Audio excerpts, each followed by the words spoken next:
of times now, just letting themselves down by offsides on the line. But they're defending the middle very well. If you notice, as soon as they got onto the line, they start very tight, and they'll notice which side the ball's going, and they will chase out from there. But both sides have been very good at defending down the middle so far. We'll see what happens here. Very tight now. You can see how tight the two mids are. You've got High Link supporting them. Yeah, Samuel Misson is almost a bit of a terrier, isn't he? Just trying to hunt them down. Yeah. And here's the chance potentially is opening up. And 6 more again. Yes. Of course, Scorps working hard on the line here. They're doing well, but almost a fumble there from Cambridge. Well held. Hands like glue there. Flipping heck. He just gave it a wry smile there. Just a bit of relief. Yeah, completely. Collier Berman now in the middle, and he just looking to try and create something. Oh, and the referee seeing again. So actually got a call there for being in the ruck from Scorps. Maybe a bit too hard on the touches. But they're still working well. They're defending the line well. Ooh, that is going to work actually, because it's come off the shoulder of Scorps. Scorps player didn't actually play the ball initially, but that's that under our rules of our game. That is a score there for Cambridge. So well worked again. Really looking to exploit those wide areas. We say Scorps are defending the middle well, and once again that left side down there has proved a good one for them. We have square. I think. No, just the 1 point in it at the moment. Scorpions just leading by 5 points to 4, but that deflection almost just helped him just run onto it, didn't it? Slightly. I think it would have been a forward pass otherwise, so Scorps slightly unlucky. But once again, we've got Scorps now trying to get up there. Lynch and Roberts working well together. We've got Davis out on the link. Oh, it's a quick ball. Ball's gone away. Beautiful hands from Sarah Colt once again. Bit of a netballer in him yet. Absolutely, yeah. And Sarah Cold, well, that completes a hat-trick, if you'd like to say, for Will Sarah Cold. He's what a first half for the winger on this near side. Yeah. A great first half, and they've been absolutely clinical. So, always wondered if any of these guys would be good at playing netball. With the hands, some of them have got. And a couple of guys from the Hawks would like a bit of netball, but that is 20 minutes gone now, so we'll play one touch. Oh, what are we going to give that? That's half time there. Okay. Half time called then, and what a fantastic opening 20 minutes. They felt like for us too. I think they just flew by, didn't they? Absolutely brilliant. Absolutely. And at the break, it is the Scorpions who are leading by 6 points to 4. Will Sericold with 3 scores all to himself. So we'll just have a quick break for the half-time interval, and we'll be back for the next 20 minutes very, very shortly. Don't go anywhere. This is absolutely brilliant stuff here in Oxford.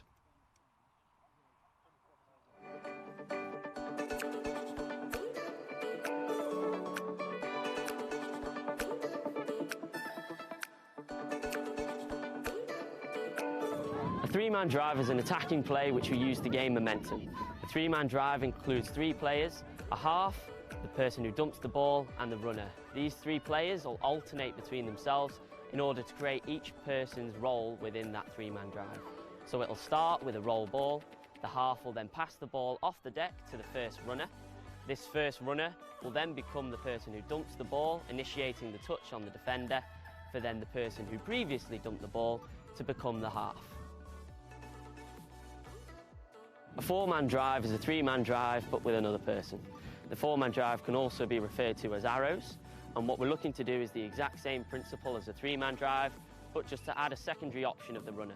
So you've got 1 runner on the left, 1 runner on the right, and the half will wrap around whichever way they pass the ball, becoming the runner. The best way to complete a 4-man drive or an arrows platform is to hit one side, i.e. to pass the ball to the left, and then to pass the ball to the right, the second runner, and then the left for the third, and so on.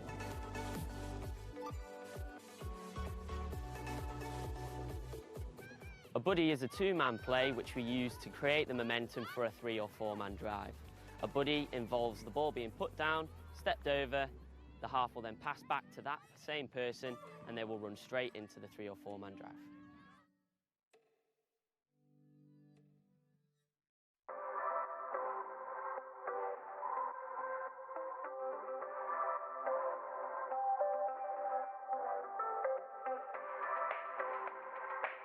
The Mexican standoff starts when the defensive team make their 5-metre line. The moment one person from the 6 step into that 5-metre line, The whole team then has to move forward until the touch is either imminent or initiated.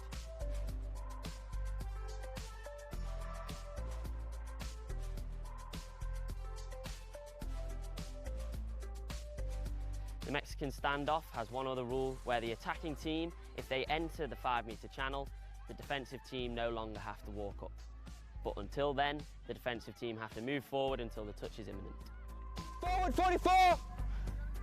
Gotta stay forward, gotta stay up!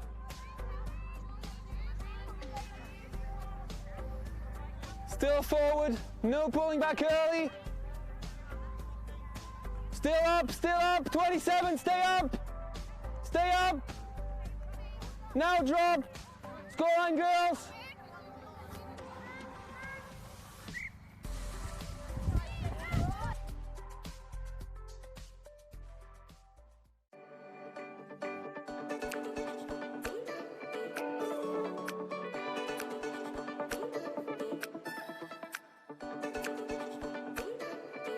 In touch, you can have rolling substitutions. The attacking team will use this in their favour in order to get fresh legs onto the pitch. A subbing move will usually take place when a defensive turnover occurs. A subbing move can be anything from a backdoor play or a 3-man drive in order to get the space on the field for 3 or 4 fresh players to come onto the pitch.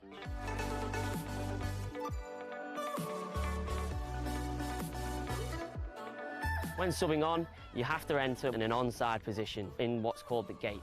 This is the 10-metre channel from both sides of the pitch, and you have to enter onto the pitch and off the pitch through this gate as well.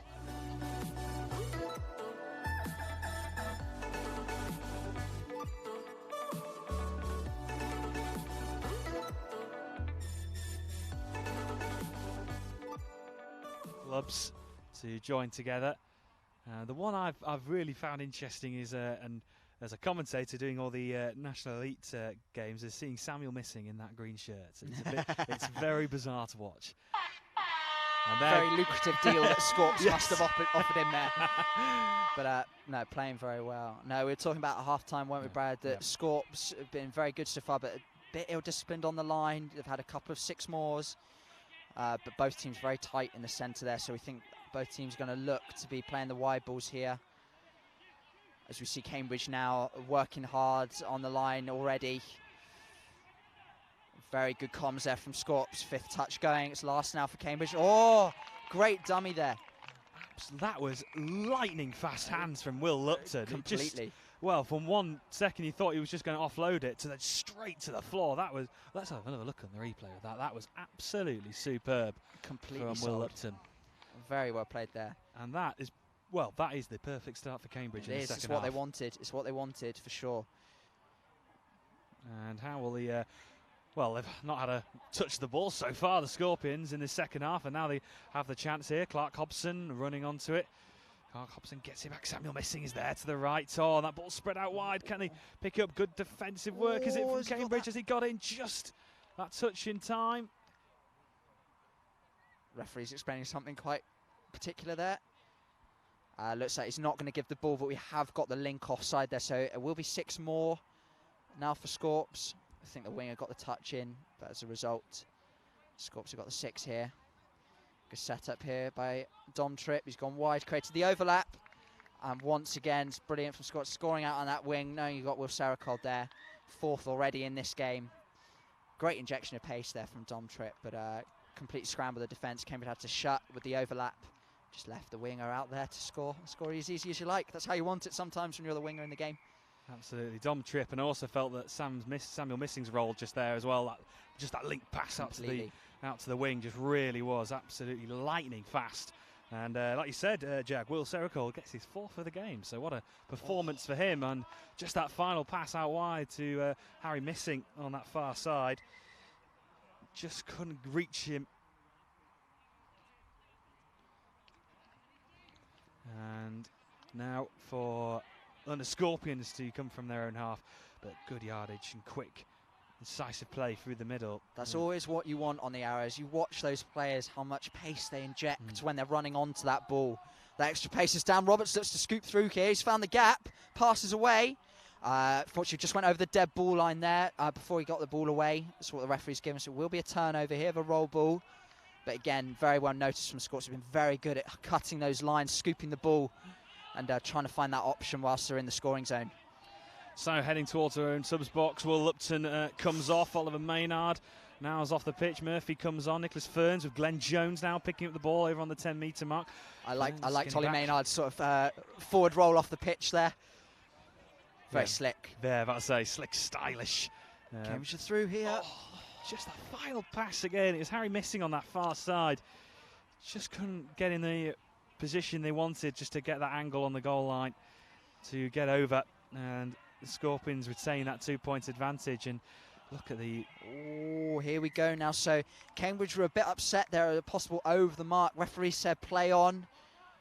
And has now given them for an offside there. Cambridge need to play the whistle, So they've got the 6 here. Great legs from Harry Richards. Very, very nice legs there. They got up to where they want to be now. Dom Tripp in the middle. Look to call something. Sweeper coming round. Here he goes. Oh, has he got that? Think he's got that. Very, very nice run in there. Very, very nice run. It's a score once again for Scorpions. Great sweeper there. Yep, Samuel missing. He turns into the scorer after being provider in the try previous. And he gets him another one on the scoreboard for himself. So London Scorpions in this second half, after conceding in the opening 30 seconds, of really starting to pull ahead now, extending their lead by 3 points, 8 points to 5. And Cambridge, you feel like really need to get this next try if they want to try and get something, well, get a foothold back into this game. And here's Maynard trying to do something about it. Murphy's to the left and Collier Berman's there. Here's Matty Maynard looking to jink in left and right. Berman is there for that support. Here's Will Lupton just having to just push himself back. Maynard lays it back off. Oh, just unlucky slips. there for Maynard. We've seen a couple of slips from these Cambridge players in the first half. A couple of staying in the trainers, as it were. Ground is hard enough and dry enough. They think they can get away with it, but no, unlucky there. Unlucky. Matty Maynard setting things up very well there, dancing in and out of the defence. As Scorps look to drive now, but Harry Richards has come round, probably looking to go to the box. Good defence there from Matthew Maynard. Has slowed the Scorps down. Going to have to use Will Serracod out on the wing here. He's going to make some yards. Clark Hobson now. Nice pick up on the 10-metre, back inside. Trying to make up some yards, trying to wiggle his way through. Unlucky there from Reece Lynch. Reece Lynch just, he was linking up really nicely with Roberts, wasn't he, in the first half? Yes, he was very well, but it's given away the penalty there with feet in the ruck. So Cambridge now got 6 more as they get some fresh legs on. Ooh, good run around there from Cambridge. So a very good unipod on from Scorps at the moment. We've got 5 Bath players there, or ex-Bath in terms of Serracod and Tripp. But Matthew Clark there, actually playing with Loughborough's, sat very nicely there, but is working very well with them. As Cambridge are really dancing them around here. They're trying to create, what they're trying to do is create those gaps in the middle, try and make it easier for scoring. But Davis and Lynch are going to comms. Oh! Brilliant diving score there from Cambridge. Absolutely brilliant. Caught the ball down at his ankles. Absolutely, yeah. He just almost all in one movement, just picking the ball up almost just inches away from the ground, and it was Glenn Jones just going in on the line, and that reduces the score to 2 points, and that could be absolutely critical. Let's have another look at this. Here he goes. It's a catching dive. Fair play. Fair play. Brilliant score there from Cambridge. It can be. I've spoken to a couple of players who say that sometimes that can actually be quite difficult as you're diving and trying to claim the ball as well. It can be a very hard skill to sometimes perfect.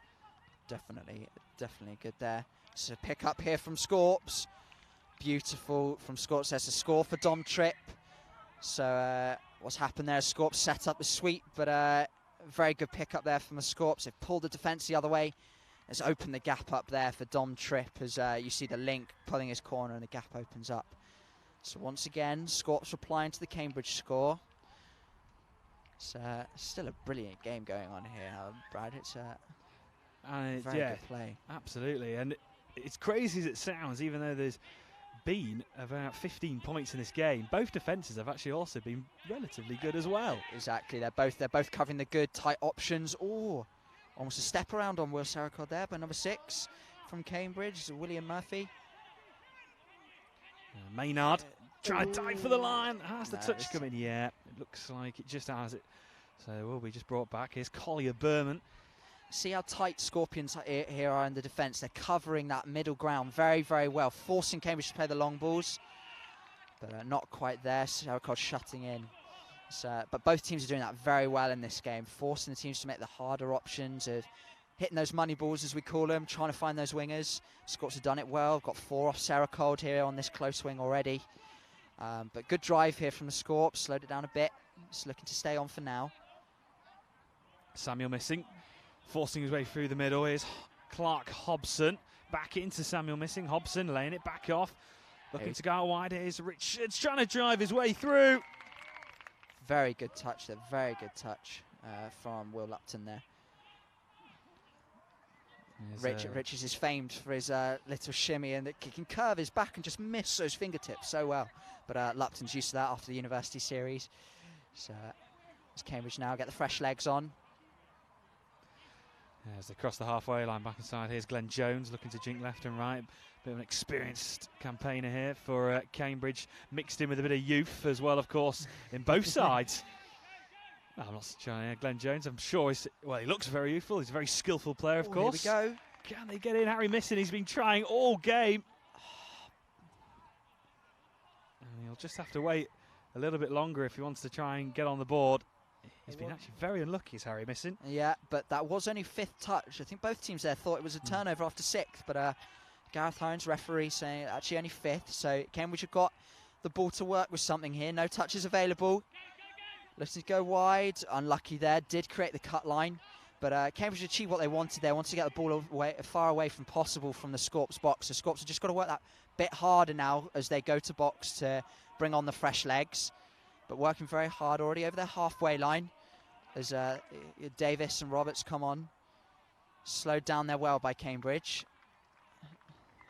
Yeah, good high line from Cambridge trying to nullify any attack happening, but really good yardage made up.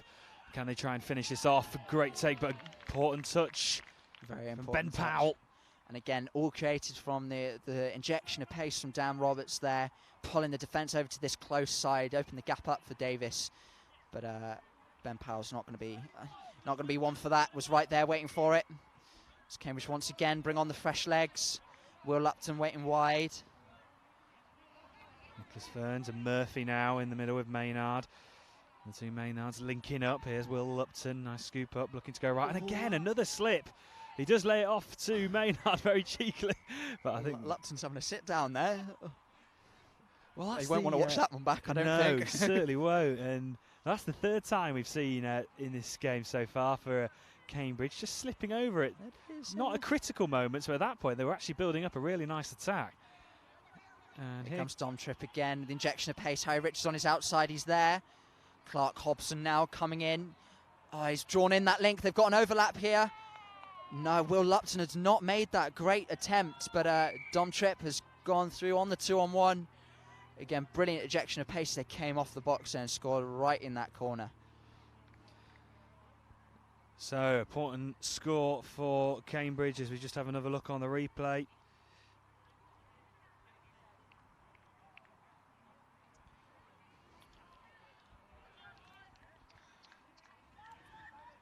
Cambridge are going to want to get back at this now. They don't want the score to get away with them. They've had a very good game so far.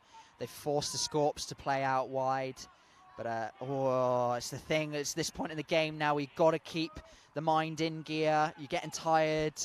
You know, score's getting away from you. But Cambridge will not want to let this get away from them. As a touch was called first there, so they will play the ball. But Harry Missing coming in now. Again, ejection from pace from Scots. That's what they're doing so well on these drives. Those guys taking the ball, running onto it, really making the Cambridge defence work hard. As we got again straight through the middle from Harry Missing and a great pass to Will Sericod. I think that's his 5th now. But losing track, I think, at the moment, Jack. But yeah, carry on. No, well, I think Cambridge is unfortunate. They are getting tired, and Scorps are noticing they have been patient. It was very close to begin with, but I think Scorps are just using those fresh legs well. Cambridge just need to keep their head in gear. But yeah, Cambridge definitely want the next score here. I won't want it to get away from them. Yeah, Sam missing and Will Sericold linking up once again, and that is Sericold's 5th of the game. So what an outing he's having so far. I think he's making up for the games he's lost from injury. Absolutely. Oh, here we go. Is that the response? Is looking at the referee. Nicholas Fearns going in on the line. Reece Lynch with a touch there. Never know why Reece Lynch wears the cap, because he just seems to, whenever he's not on the ball, he's just playing with it because it's falling off his head. But still a brilliant player nonetheless. You got Robertson, Lynch in the middle. Here's the long ball goes out to Cambridge. You know, it's Harry Missin who's been waiting for those kind of opportunities all game, but the Scorpions' defence really spread themselves well. Here we go now. So we'll see what Scorps will do if they got the legs to drive it. No, Dan Roberts again going onto the ball. Let's try to get around that player. As Reece Lynch comes in, playing the Arrows game, trying to get up there. That's only second touch. They move over the halfway line. Third in now. Nye Davis taking it on. Number 30. Playing on, so it's fourth touch. We'll look to do something now. Set it up. Cambridge is slowed down. Jammed in by Nye Davis. It's a pick up here from Cambridge. Oh, no. Feet in touch there from Will Sericold. He's I was in the right position, unfortunately. Just didn't quite notice where the white stuff was there. But Cambridge working hard now. That would have been some score, wouldn't it, from Will Sericold if he'd just managed to get in. And with 6 minutes left on the clock, Scorpions well on the way at the moment, unless Cambridge can really find something out of the ordinary to try and get back into this one. And they'll need, here's Collier Berman over the 10-metre mark. Ben Powell driving on forward. And again another slip. Ben Powell's definitely in trainers. I think Cambridge might be having a word after this game about the footwear they might want to wear. But no, it's a shame there. But Scorps did well to slow that drive down from then. Ben Powell was looking to scoop it off and try and inject some pace. But as we see Scorps now going to box, getting their fresh legs on. See Harry Richards come on, as well as Clark Hobson. Looking out wide here, got Matthew Clark. Almost like a swarm coming on, weren't they? Yeah. Back inside, here's Clark Hobson, just slowing things down a tad. Justin Conway in the middle. And here's Hobson, looking to go left, opts to go right. And here's Will Sericold on this near side wing. And it's a double hat-trick, 6 for all himself for Will Sericold. He was just there waiting patiently. Clark Hobson looked to go left and looked to go right. And a laser-like pass out to Will Sericold, who watched it fall into his arms, and an easy finish. And it's 12-6 to the Scorpions. Will Sericold has 6 of them.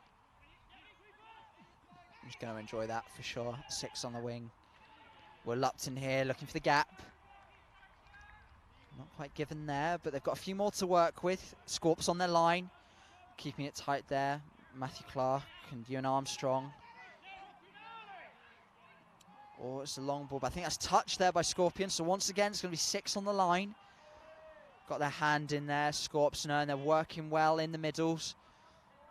Matthew Clark here and Ewan Armstrong in the middles coming up. As Cambridge looking to set something up. Jammed in now by Glenn Jones. Look to go right, hasn't quite found the gap there, and the touch is made. Glenn Scorps Jones walking up now, look at this. Cambridge are probably going to look to just throw that ball around, try and spread the defence out.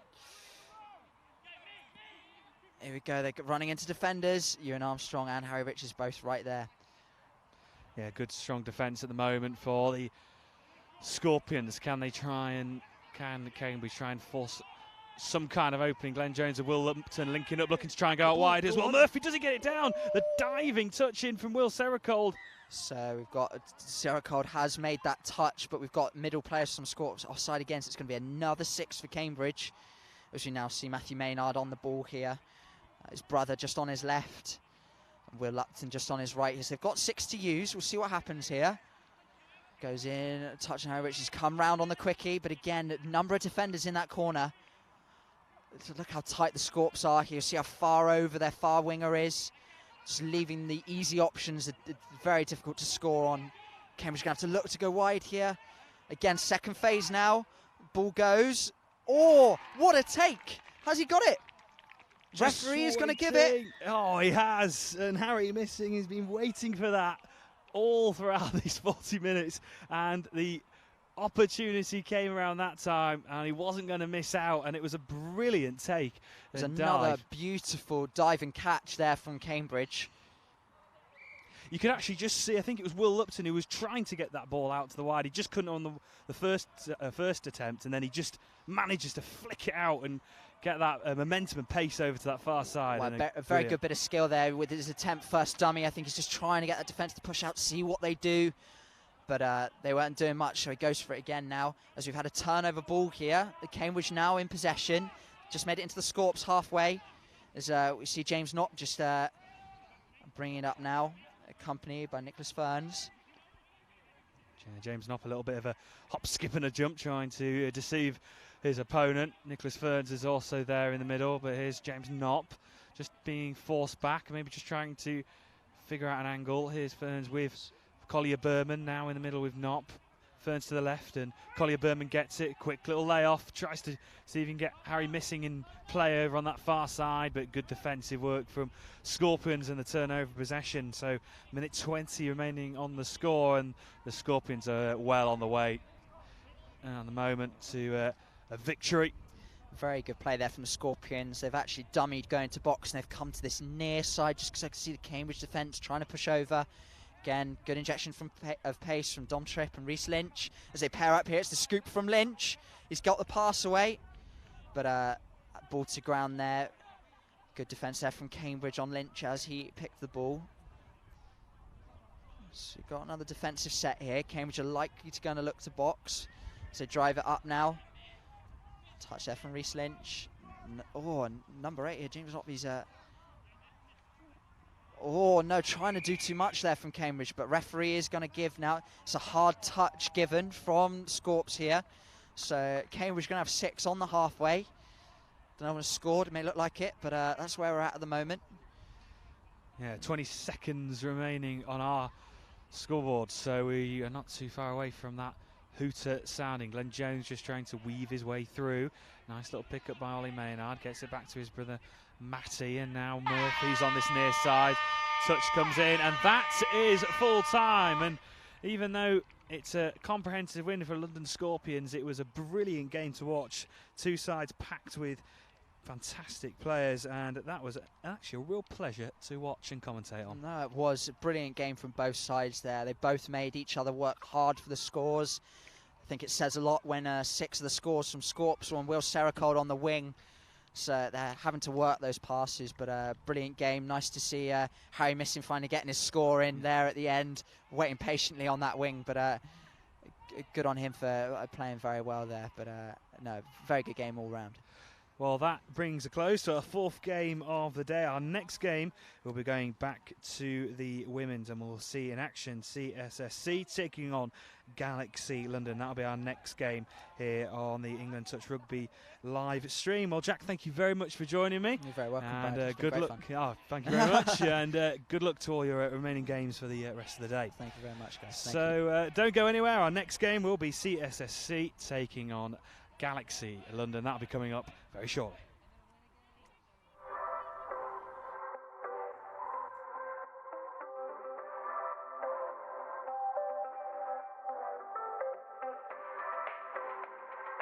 A touchdown is the only way to score points in touch.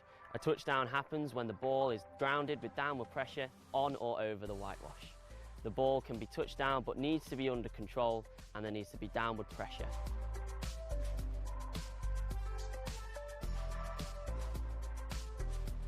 A touchdown is worth 1 point. As there are no conversions in touch, you can score anywhere along the line, and as long as there is downward pressure and it is under control.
So here we go in Oxford, 4 games down, and we move on to our 5th of the afternoon, and we're back onto the women's side, and it's Galaxy London taking on CSSC. So our first look at CSSC in our live stream here today. But Galaxy London, of course, we saw this morning, and Galaxy London trying to get off to the perfect start from the tap-off in the middle. Rowland, who is involved, got a score herself. Here's Julia Unsworth back into the middle. Peyton as well, we're also involved. Look to try and create an angle. Oh, important touch just on the line from CSSC London, and a bit of a change strip for the London side. A blue, pinkish, light blue kit for CSSC, back into the middle now, trying to build up an attack over their own 10 metres. A few familiar faces in this CSSC side. Naomi Furnett being one of them, as she's on the ball now. McNaught is just there, although she just loses control of the ball just before the line. It was Nicola Furnett Naomi Furnett, I should say, just coming in, just trying to work her way through the middle and link. It just drops on the line, and now some good yardage made up from their own half. Gail Rowland, she got herself on the scoreboard in the first game.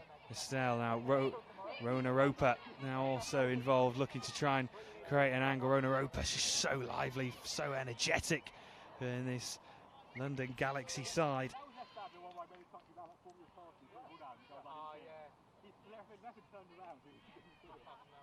So turnover possession, McNaught now deep in her own half, trying to get towards the 10-metre mark. McNaught's laying it off. Claire Waddle, an important member in this CSSC side, and we had some really good chats with members of the CSSC team in the Belief Elite National Touch Series. Chris Wall was with us for a couple of the commentaries and saying how it's great that CSSC are developing. They had 3 sides here here in Oxford a couple of weekends ago. Here is Lewis Lau, who is an important member of that team a couple of weeks ago. Driving forward, trying to work space, diving in almost on her knees. Lynn Cantwell in the middle with Rebecca Maxwell. So Cantwell and Maxwell just linking up. Here's Maxwell, Lewis Lau looking to go right. Oh, Cantwell just diving, almost just went too far ahead of her, trying to dive behind her and just couldn't latch on. Lewis Lau, really good pressure from Lewis Lau on the defence, and Galaxy London now looking to try and build from the back. Claire Costello on this near side, number 54 for London Galaxy. Now over the halfway line they come. Mahala Wills linking up. Mahala Wills, I didn't see much of her in the opening 2 games. Marnie Wills, the number 6 for London Galaxy, a really important member of this Galaxy London team.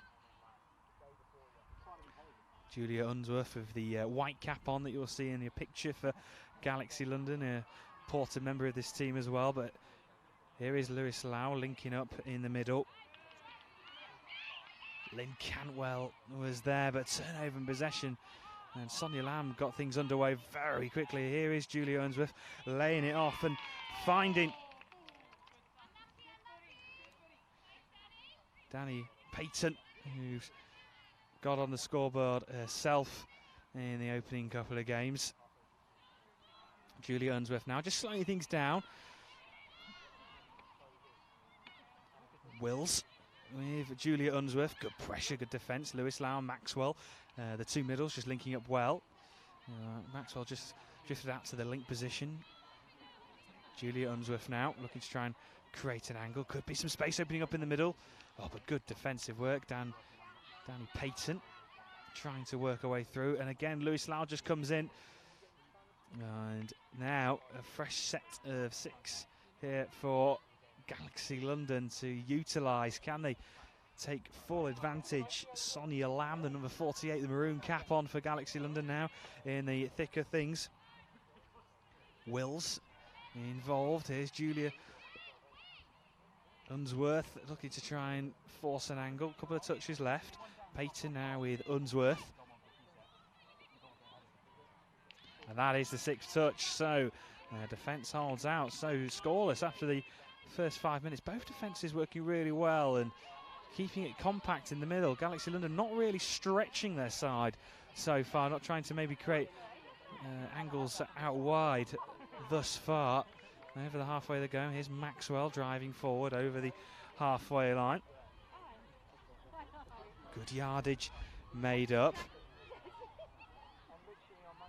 Naomi Furnett involved, and referee gives it, and that is our opening score.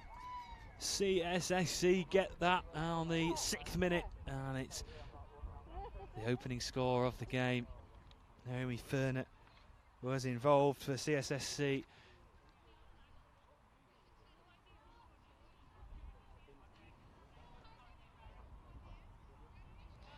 And it was Raymond Blythe who went over the line.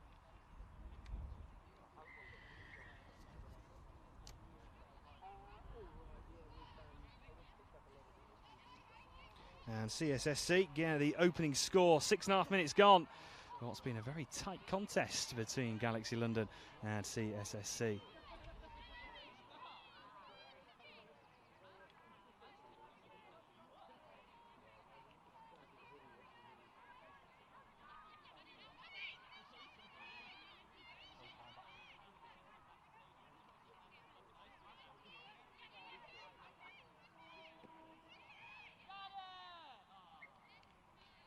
Whenever you're ready. So 7 minutes gone here between CSSC and London Galaxy, and I'm delighted to say, to join me for the rest of the game, I'm with Kat Spring from Thames Valley Vikings. How are you doing, Kat? Very well, thank you, yeah. And enjoying some awesome touch. Yes, it's been a really good morning so far, some really exciting games. Ooh, bit of a fumble there by Becky. Turnover ball. And CSSC have the lead thus far. Galaxy London looking to try and get back into this one. So for your side, Thames Valley Vikings, how would you assess your opening to the weekend? We're a bit of a slow start for us, have to say. But, you know, a bunch of girls who haven't all played together before, you wouldn't be able to tell. So kudos to everyone. 2 losses, unfortunately. But here's to a better afternoon. Absolutely. And it's yeah, we're talking to Chris Wearmouth and other players. Jack Harris just with us from Oxford, and saying that this weekend feels like just almost like a mix of players that have just sort of come together. How easy or how hard is it just to almost just click just like that? I was just saying actually in the break, like how honestly for us, for our team, you just wouldn't be able to tell. I think that's the benefit of touch and how it's developing it across the UK. You know, we've got these players that are just, you know, can mix and match and actually work together well. So it's all good for England, and yeah, long may it continue. And I think the great thing is, you know, we're seeing a bunch of young players, old and new. It's really good to see the younger players in at, you know, this elite level, especially in the men's. We just saw a very young player, youngster. So it's great, good for England touch. Yeah, I think is it Harry Missin, I think you might be talking for Cambridge, who actually got on the scoreboard. He was looking for chances. He finally got one actually at the very end. A fabulous dive over the line as well. Superb stuff, yeah, it really was. I think, yeah, you're quite right. It's really over. Obviously, we're here for the Belief Elite National Touch Series as well a couple of weeks ago. I think it's just great just seeing so many youth so the youth just coming through. I think it's just great for England. Well, it's great, obviously, prospect for England touch. It really is, and we've got there's a big gap to close between us and the Southern Hemisphere, especially those Aussies. And I think this is only it's the right way to get there. I mean, some say, and for me personally, 2-day touch tournaments, they're pretty difficult. But hopefully the great score there. Yeah, Lynn Cantwell going in, Lewis Lau linking up. She's always an important figure in this CSSC side. She was involved with the side over those Belief Elite National weekends, and she's linked up well there with Lynn Cantwell, and they now double their lead after 10 minutes. Yeah, that was a superb score, Lynn Cantwell going over. And CSSC, actually we were talking last time we were in Oxford, they are a club who have seem to be just growing and growing and growing. Fantastic. If I think back 2 years ago, I mean, it was started by Lois Lau's just about to take the touch there.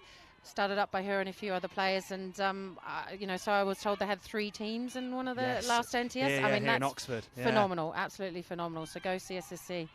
Yeah, we had Chris Wall in actually from CSSC, I think, for one of our final games that weekend, and he was saying they had over 90 members or kits ordered. He was absolutely astounded. It was just, which is great. I think that obviously from a point of view from CSSC, but just for clubs, it just seems to be growing and growing and growing, and it's just building up such a momentum, especially after Malaysia. And I think it's it's great for London too. You can get involved, and that's the great thing about touch. It's great for all young, old, women, men. Great driving up the line there by CSSC. Absolutely, just going over that far side, getting a few subs on to just freshen things up for the attack.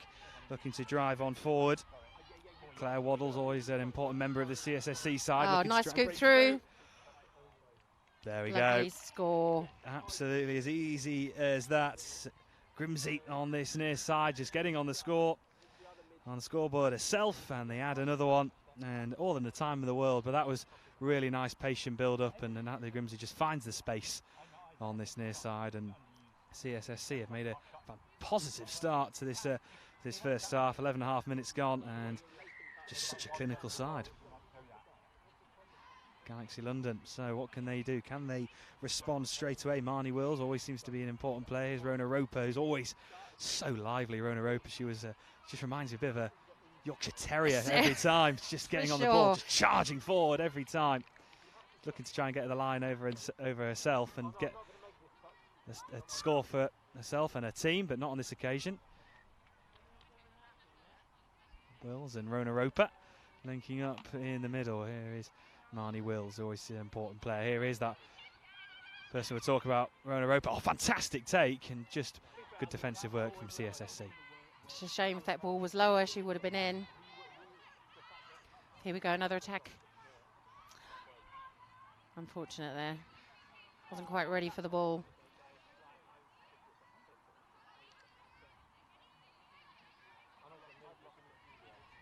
So CSSC building from the back once again and going over to that far side, get some fresh legs onto the field. Here's Rebecca Maxwell driving up over the halfway.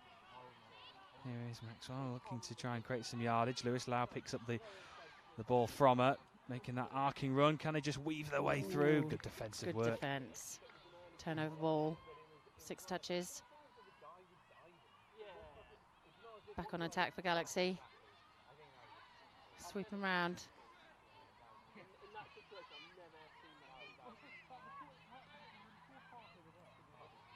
Good work from the back, Galaxy London. Although, again, it's that nice defensive work, isn't it, from Lewis Lau in particular. Fantastic, keeping them in halfway. Touch 5 coming up. Brilliant. Lovely. And Lewis Lau, she's almost like she's got a Duracell battery in her. She has. Just absolutely incredible. Such one of the most dynamic players I think we've got in England touch. And, not only that, she's represented her country in 2 sports now. I mean, she's absolutely phenomenal. Yeah. She has no stop button, that woman.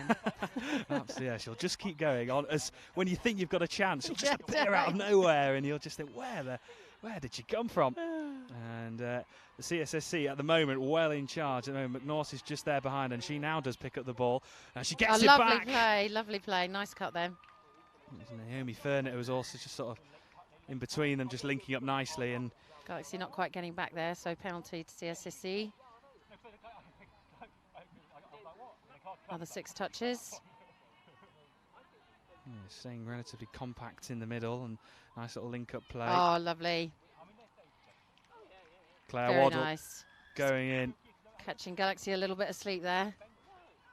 Yeah, that was almost just, you were just waiting for something to happen, and then straight away it was out of nothing in a sense. Claire Waddle going through herself, and she adds one to her personal tally, and that's 4 up for CSSC, who've had a brilliant first half. Fantastic. I wouldn't have put money on that, would you? No, I mean, I've Galaxy London were, I know they lost their game against Cambridge, but they were in a tight contest against yourselves, and they were very good.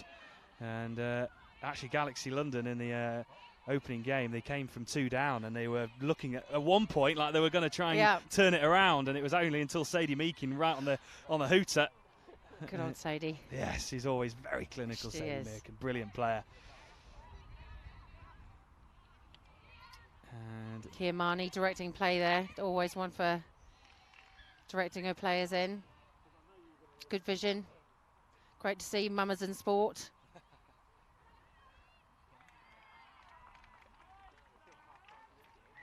Patent now in the middle, just having to retreat back slightly. Here's Marnie Wills will just pick up, or just casually strolling to the ball. All the time in the world for Marnie Wills, and good touch from Lewis Lau. There's the call from the referee. So some time here for Galaxy London. Can they use it though? This is important. They feel like they need to at least get the next score just to try and get themselves just a foothold really into the game. Yeah. Marnie Wills. Patient build-up. Oh, hard luck, fumble there. We actually saw it in the game previously with Cambridge and London Scorpions. I'm not too sure if you guys in particular have talked about footwear, because Cambridge guys were slipping all over the place. Yeah, noticed that. And not so bad for us. I think a lot of us, though, are actually wearing, pop-up boots. So maybe some are, are not in that case. But, I mean, they were flying, I have to say. They were, weren't they? Yeah, certainly they were. And it wasn't the only, they've lost the game, but it could have been a bit of a downfall. Oh, what a play.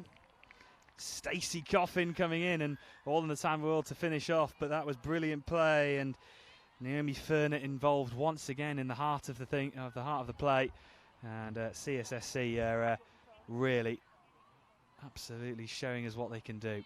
Galaxy just need to have a stop and a refresh, I think. Yeah, I think half time, I think will suit them. 3 minutes to go, just to regroup a little. Exactly. What would you, when you are losing by maybe like a score like this, and you just maybe feel things haven't clicked, what do you try and get to the message to your team? I mean, the key thing is just you've got to remain positive, and then just stop and reset. I think so, half time, definitely. I guess the coach will be looking at them like, come on, right, cancel it off, back to 0, let's kick it off again. Especially in these 40-minute games and 20 minutes, it can. You've still got loads of time to change a game, so it's. I think Galaxy, just need to get back into half-time. Try and maybe not concede another one, and maybe even get on the scoreboard themselves. I think that'll just give them an extra bit of confidence. Rona Roper involved again in the middle of Julie Unsworth. Just dropping a little bit too close to the line there, I think, Galaxy. Maybe not a bit of awareness of where they are on the pitch.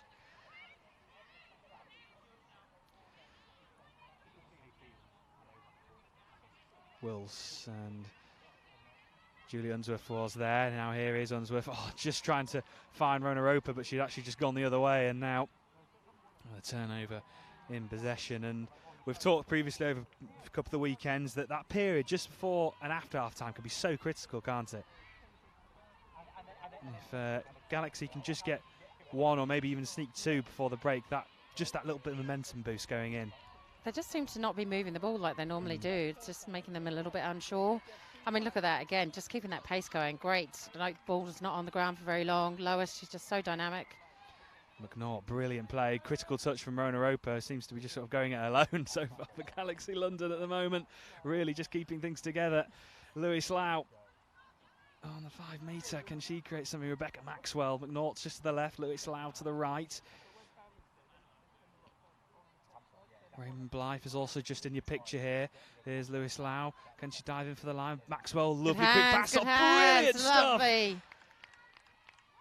That was absolutely sensational, but the touch has just come in, and that probably would have been one of my favourite tries of the day so far. That was absolutely brilliant. Great hands.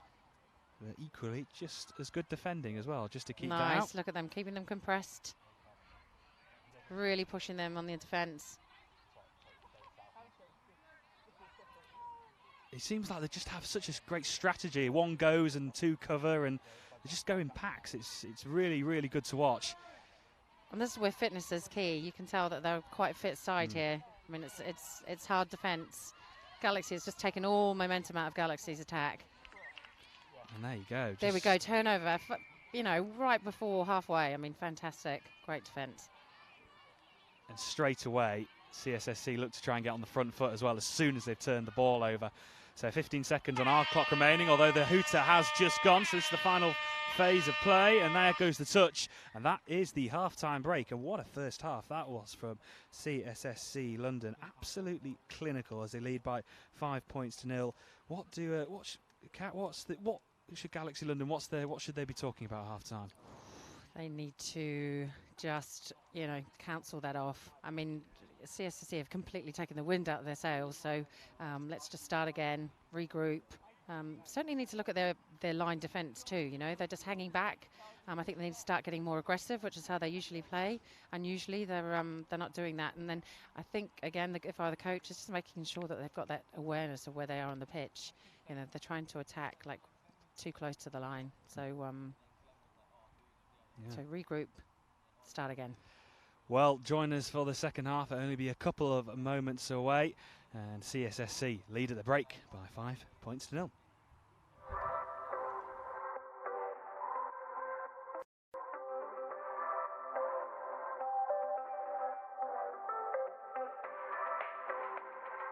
The penalty is as a result of an act of cheating, be it a forward pass.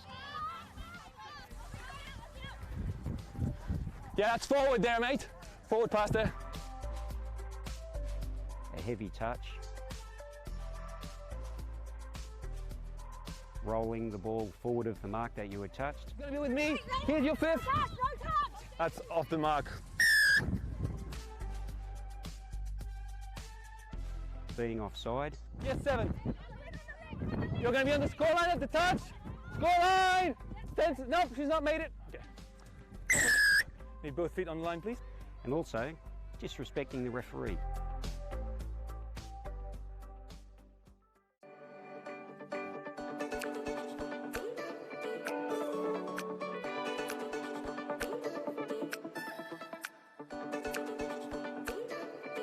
Touch is made up of 3 positions on the field. You've got a wing, a link and a mid. That is replicated on the other side of the pitch, so you have 2 sets of each.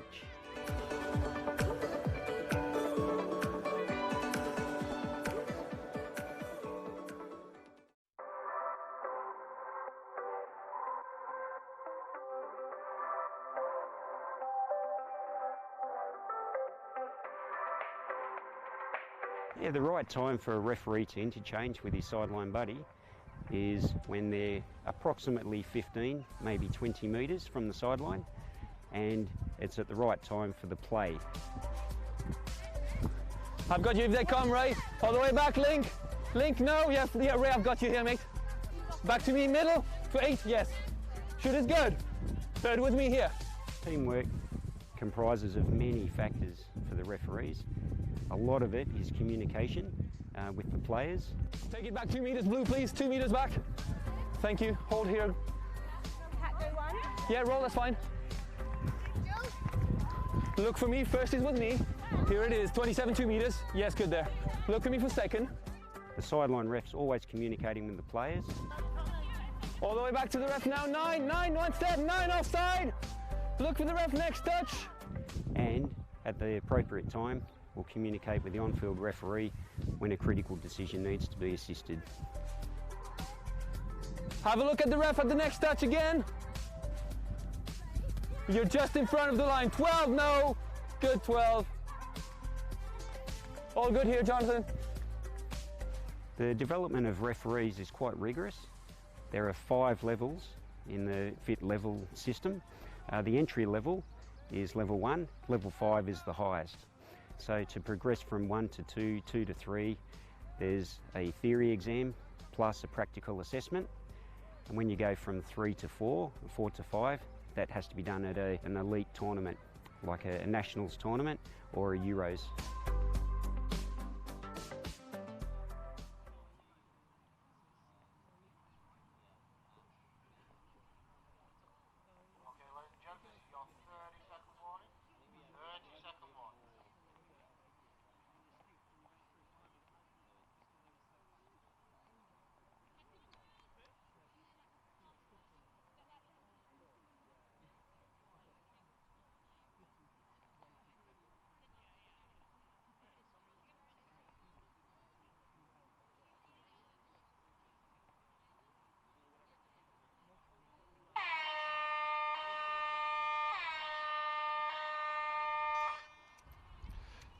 So here we go, second half here, Galaxy London taking on CSSC London.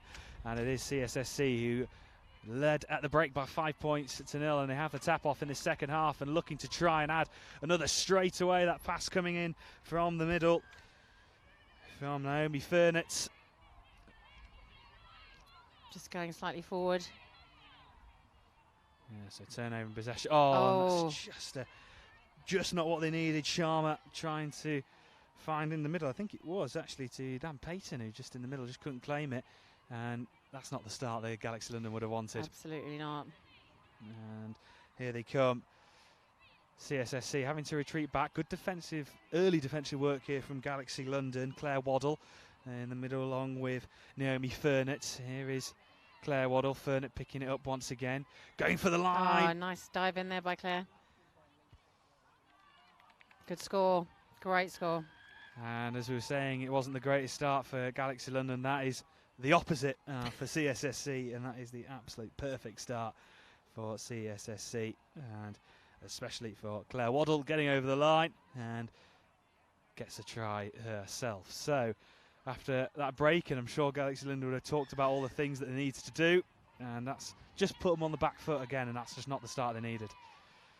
And looking to try and amend that straight away. Here's Wills, and Wills picking it up, and here's Payton and going for over the 5 metre. Oh. I think she's just got slightly confused there potentially, but just having a look here, and Lewis Lau's just currently down, just limping slightly. Again, you know, just before half-time we were talking about spatial awareness. There we go again, not quite aware. I think the winners just need to do a bit of a better job at communicating where they are on the field. But with that, nice scoop there through Imani. Oh, lovely. Brilliant, and that's their first score of the game, and that's just what they would have wanted.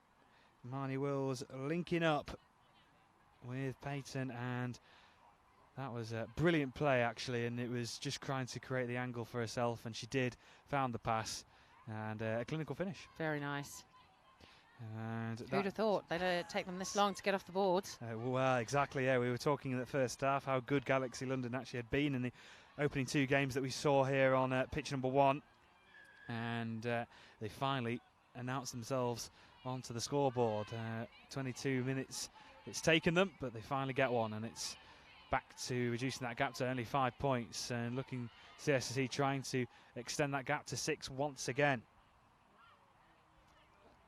Leanne Cantwell involved in the middle, and Naomi Furnitz and Claire Waddle just got on the scoreboard in this second half. Here is Waddle.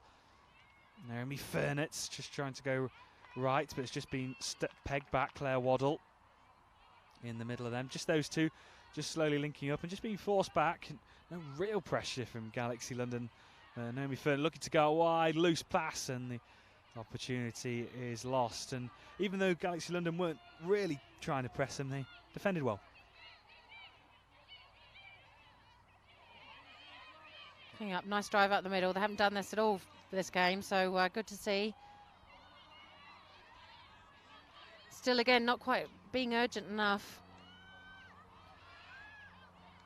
CSSC managing to get well set up in defence. And even Rona Roper couldn't work her way through this defence like we saw. Well, we saw in the first half, just that brilliant forcing defence, just pushing Galaxy London back, and starting as they mean to go on in the second half as well. Going in nice and low on the touch. Maxwell. And here's Lewis Lau making up some good yards with that arcing run. Lewis Lau. Nice player out. Lots of space opening up on that far side. Can they take advantage? An important touch, and they just swarm round it and nullify that attack on that far side. Naomi Furnitz. But again, you know, CSSC, great to see that, you know, moving the ball left to right. Yeah, keeping the ball alive. Absolutely, really stretching the defence. Lewis Lau. Low gets through.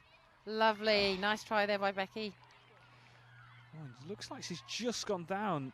just holding her foot. She's got it down. She's back to her feet. Looks like she's going to be okay, but she's going to, although slightly limping now, but she's got herself on the scoreboard. 25 minutes gone. 7-1. Well, they've started the second half much like the first, and they've extended that lead again to 6 points.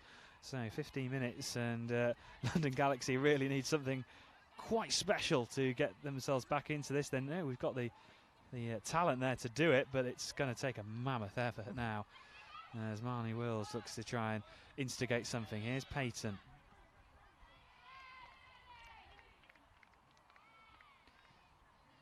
And score away. Absolutely, and that's just what they would have needed.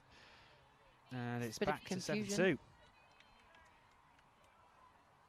Slight confusion there on the line there by CSSC. Oh, the difference, it feels, even though it's just been 5 or 6 minutes in this second half, you just feel Galaxy London are just coming out a bit more purpose, aren't they? Driving through the middle and trying to eat up the yards, as they say, trying to gain some advantage. Very slow, trying to work something now. Rebecca Maxwell, a bit of a netball pass back to her. Seen a few of those this morning. Very slow. Again, involved. Raymond Blythe is also there to the left, almost just waiting for something to happen. Lewis Lowe. And Cantwell laying it off quickly. Good spread defence from Galaxy London, nullifying any attack. Back into the middle, Raymond Blythe. And Maxwell is there along with Lewis Lowe. Lewis Lowe picks it up. What are they going to do? Trying to go out wide. Good take, but the touch comes in. And Galaxy London actually defending this really well in this last couple of minutes, just spreading their defence. Sonia Lamb now involved with a purple cap. Making up some good yards. Again, you know, Galaxy, they need to be coming from depth. They're all very crunched over the ball. Mona Roper, good pick up. Making up a couple of yards. Julie Unsworth. Can they just try and create some space? Rona Roper just goes a bit too early for her. Rona Roper has the ball with Julie Unsworth now in the middle.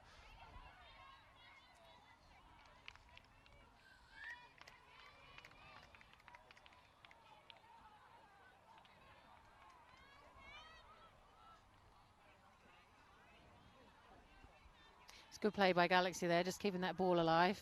While CSSC were just slightly stumbled.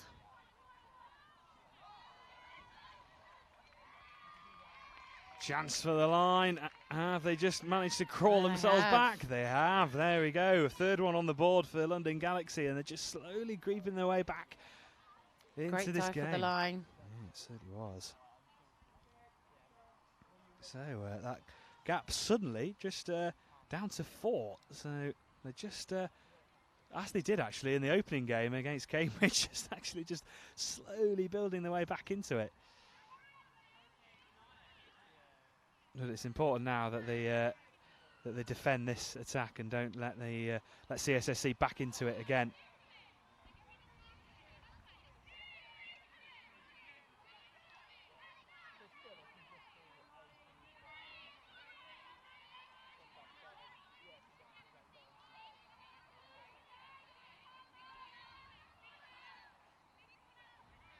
Nice defence there coming up.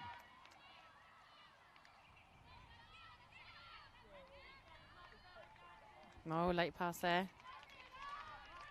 Yeah, turnover in possession, and Galaxy London just having these last couple of minutes, just building themselves back into this. And could we be seeing a bit of a comeback on our hands? But again, it's really just good pressure from CSSC, although the difference is that London Galaxy are actually forcing... Driving now, yeah, a lot more, you know, getting that aggressiveness back, that what we're used to seeing from them. And here's Wills, and really building up nicely here again. Back into the middle, here's Bantwell, bit of a netball pass. Can they try and work the opening? Oh! Costello in, referee brings it back.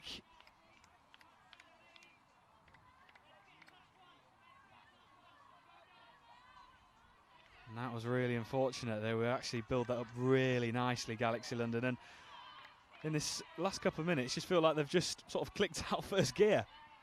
And just Leaving a hitting little the bit stride. late, but you know, better late than never. Absolutely, yeah. And here come the rolling subs on here for CSSC. Good yards made up. Maxwell and Yeah, nice Lewis driving out. on by the subs, nice subbing.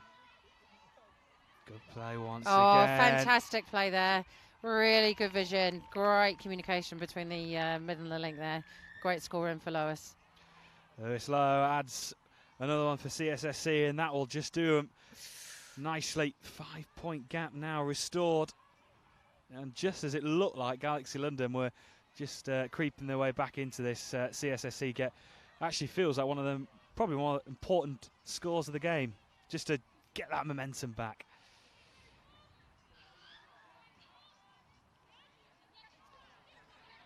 Rona Roper and Shepherd involved on the 10-metre mark. Rona Roper laying it off and some space opening up on that There far we side. And go. look at this, could be this Great perfect score, really good. response. Heads up play. Oh no, she's gone out.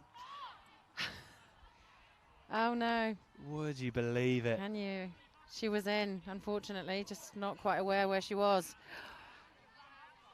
And it's just, is it maybe that, just that little bit of sharpness that's just maybe, which is really surprising in this Galaxy London side compared to the morning. Just that little bit of that extra sharpness of just the, as you actually talked about earlier, of just knowing where you are, your surroundings. And I tell you, having played on this pitch, it actually feels like a short pitch, you know? You just suddenly, the line is there, and what a shame.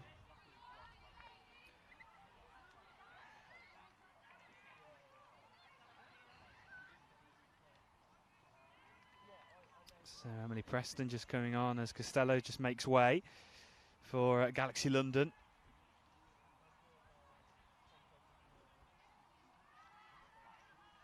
Bit of discussion going on there between the ref and the players. CSSC on the attack.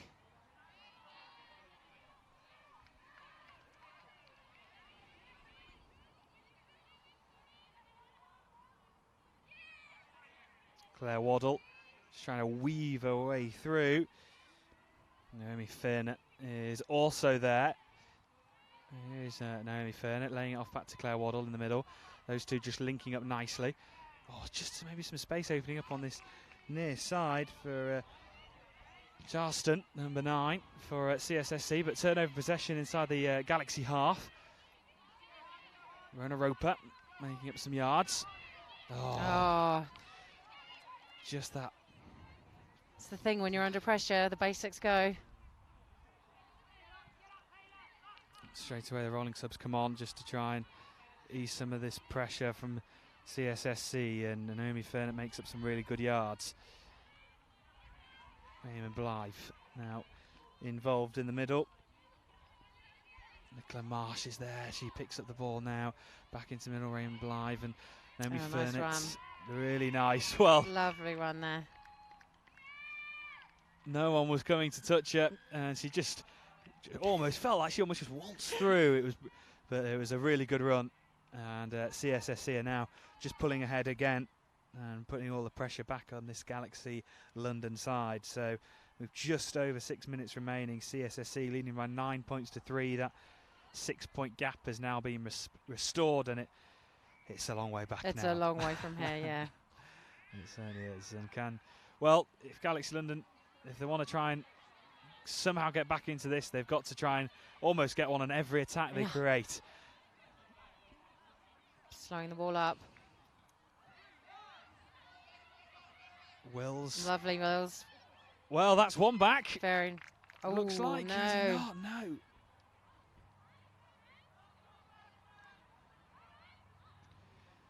Well, they'll be absolutely Gutted with that. Yeah, that's a real opportunity missed for Galaxy London. And CSSC can just start once again inside their own half. Lewis Lowe, just nice footwork and just nice handling as well. Just almost looking like she was going to lay off the pass and just waltzing her way through. McNaught, nice, over the halfway line. Just being brought back as the touch came in. CSSC picking it back up again now. It's now back into the middle. Sonia Lamb just picking it up in the middle. Nice. Where did she appear from? Yeah. Absolutely superb. Sonia Lamb over the halfway line. She goes now.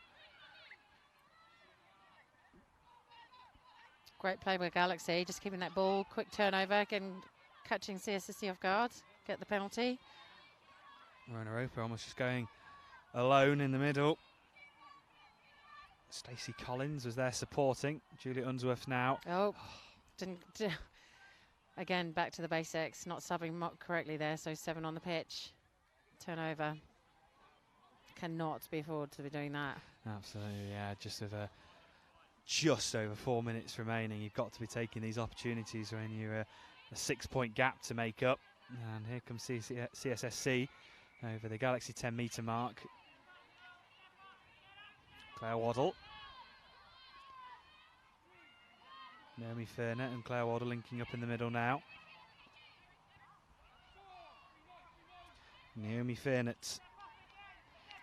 Nicola Marsh. Now with red boots on, or red and orange. Maybe a bit of a debate going on that one. Naomi Fernett now. Look, breaking up the gap, big gap there. Great run. Picking up the pace. Yeah, it's just that little bit of acceleration, is it, when you're not even expecting it, and just bursting through that gap and just arcing her body to the right just to avoid that touch. And Naomi Fernett gets one herself, so they enter into double figures. CSSC, they lead by 10 points to 3. 3.5 minutes remaining, and what a performance this has been. It's been fantastic. It really has. You know, absolute composure by CSSC. A really good communication between the mids and the links.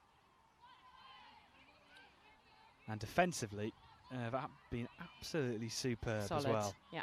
They've been almost as entertaining to watch defensively than they have been attacking-wise, which really does say something.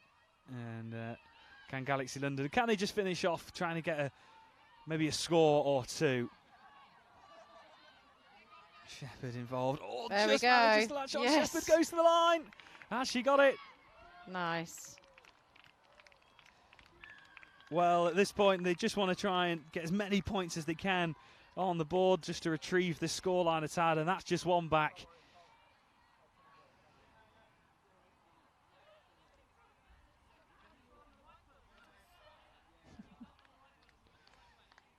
CSSC just taking their time getting on the pitch. No rush.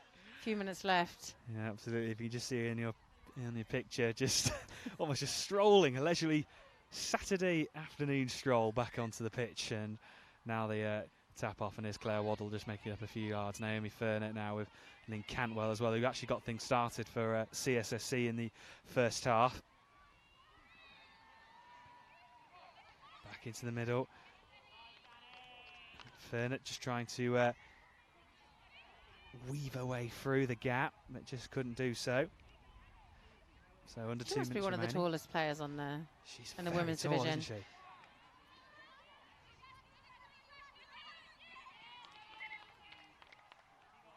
Well, good defence from Galaxy London on this occasion, just cutting out that attack, and they'll have to try and build up some form of attack of themselves from their own goal line. Julie Unsworth involved as well, with Shepherd as well. Peyton involved, and Wills, I should say. Julie Unsworth, now here is Peyton. Nice play between the mids.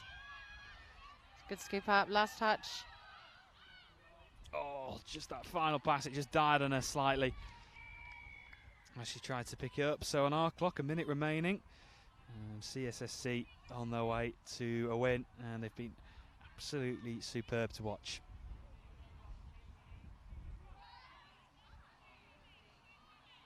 Claire Waddle. Lynn Cantwell over the own 10 metres. Here's Naomi Fernett over halfway. Nice build-up play once again. Nicola Marsh also involved. Here's Rebecca Maxwell picking up that pass. Lewis Lau. Nice footwork. And they get the great footwork there by Lois. Fortunately, see Galaxy not quite getting back. Not making the line. Opportunity now in the dying seconds. Can they finish off the perfect performance? CSSC, Lewis Lowe, I'm sure, would love to. Rebecca Maxwell, there goes the hooter. Last play. Can they try and create something? Oh, and in comes the touch. And that is full time. And what a performance that was from CSSC London. And we just weren't expecting that at all from Galaxy London. Not at all. I mean, you know, fair play to CSSC. They just completely took it to them, and just, you know, it was just too far for Galaxy to come back from. So, well played, ladies. It was a real pleasure to watch both the attack and the defence.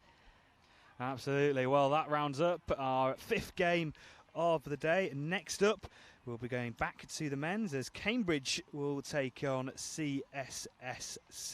Well, Kat, thank you very much for joining me. Pleasure, in treasure. the commentary box, and good luck for the rest of your games this weekend. Much. Thank you. So yes, our next game here on the live stream will be Cambridge taking on CSSC London. Don't go anywhere. Join us for that one. That'll be coming up next.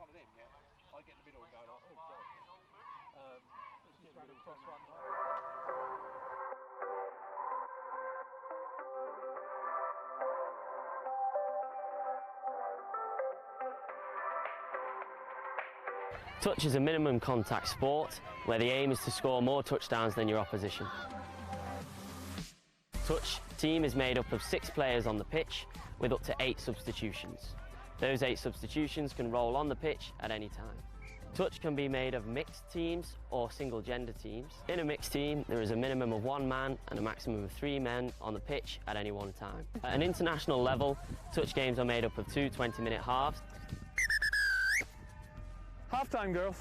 But at all levels, you can have varying different half lengths and periods of time.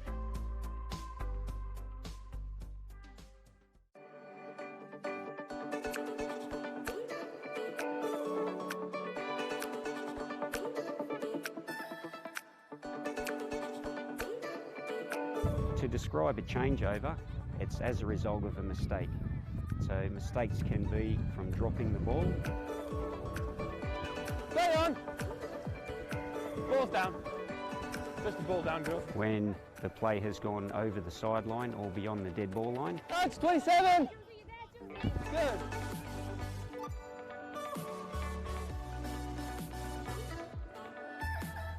And during play, when the acting half runs with the ball and gets touched. 12 all the way, 12 still. Good. And the most common one is on the 6th touch. That's when possession gets changed over also.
The action's coming thick and fast here at Oxford Rugby Club. Coming up next, CSSC Men up against Cambridge Men in the Elite Men's competition. Joined for this one by England Men's 40s International and a man with an incredible bucket hat from Prague, Galaxy London's Eric Williams. Hey mate, how are you? I'm good. Good afternoon to you. And as the hooter goes to start this game, with CSSC playing from left to right as we look, Chris Wall takes the first touch. Tom Hall takes play deep into the Cambridge half. And Henry Stratford finds Chris Wall. Lots of England sweeper here. Nice, great dive. Lots of England international players involved in that one, and it's one of the younger players, Evan Michaels, who was training with the Mixed Open in Malaysia, heading to Paris for the Junior Touch Championships, who opens the scoring for CSSC. Speaking of Europe, Galaxy Prague. Yes. You've had lots of European adventures over the past few weeks. I have. I got one coming up as well with Galaxy Worldwide. So Pete Waters is coming over from New Zealand. We've got other players coming over from America, from Galaxy DC, and from other Galaxy clubs that are based in other countries across Europe. Yeah, it's been pretty adventurous, to be honest with you. Been lucky. Berlin and Prague and now Amsterdam. A galaxy of stars as Cambridge look to strike back straight away. Doesn't come off though. Will Lupton on the dive, another one of England's youngsters. Looks like he's hurt himself a bit there. Yes, the thing that Cambridge don't want to see is Will Lupton's been one of the standout players of the year so far for Nottingham Hoods in the Elite Mixed National Touch Series, and guesting for Cambridge as part of the Midlands setup as Oliver Maynard gets the ball wide, and you think, oh, Will Simpson's got it. He's away.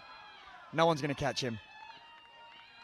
And this is where CSSC extend their lead, but also how crucial is Will Lupton's ankle in that play? Well, I mean, you see him coming off now. It looks like he's struggling there on the left-hand side of the screen. You know, I think he's one of their main players today. Obviously, they've lost one of the missing boys because he's playing with the Scorps.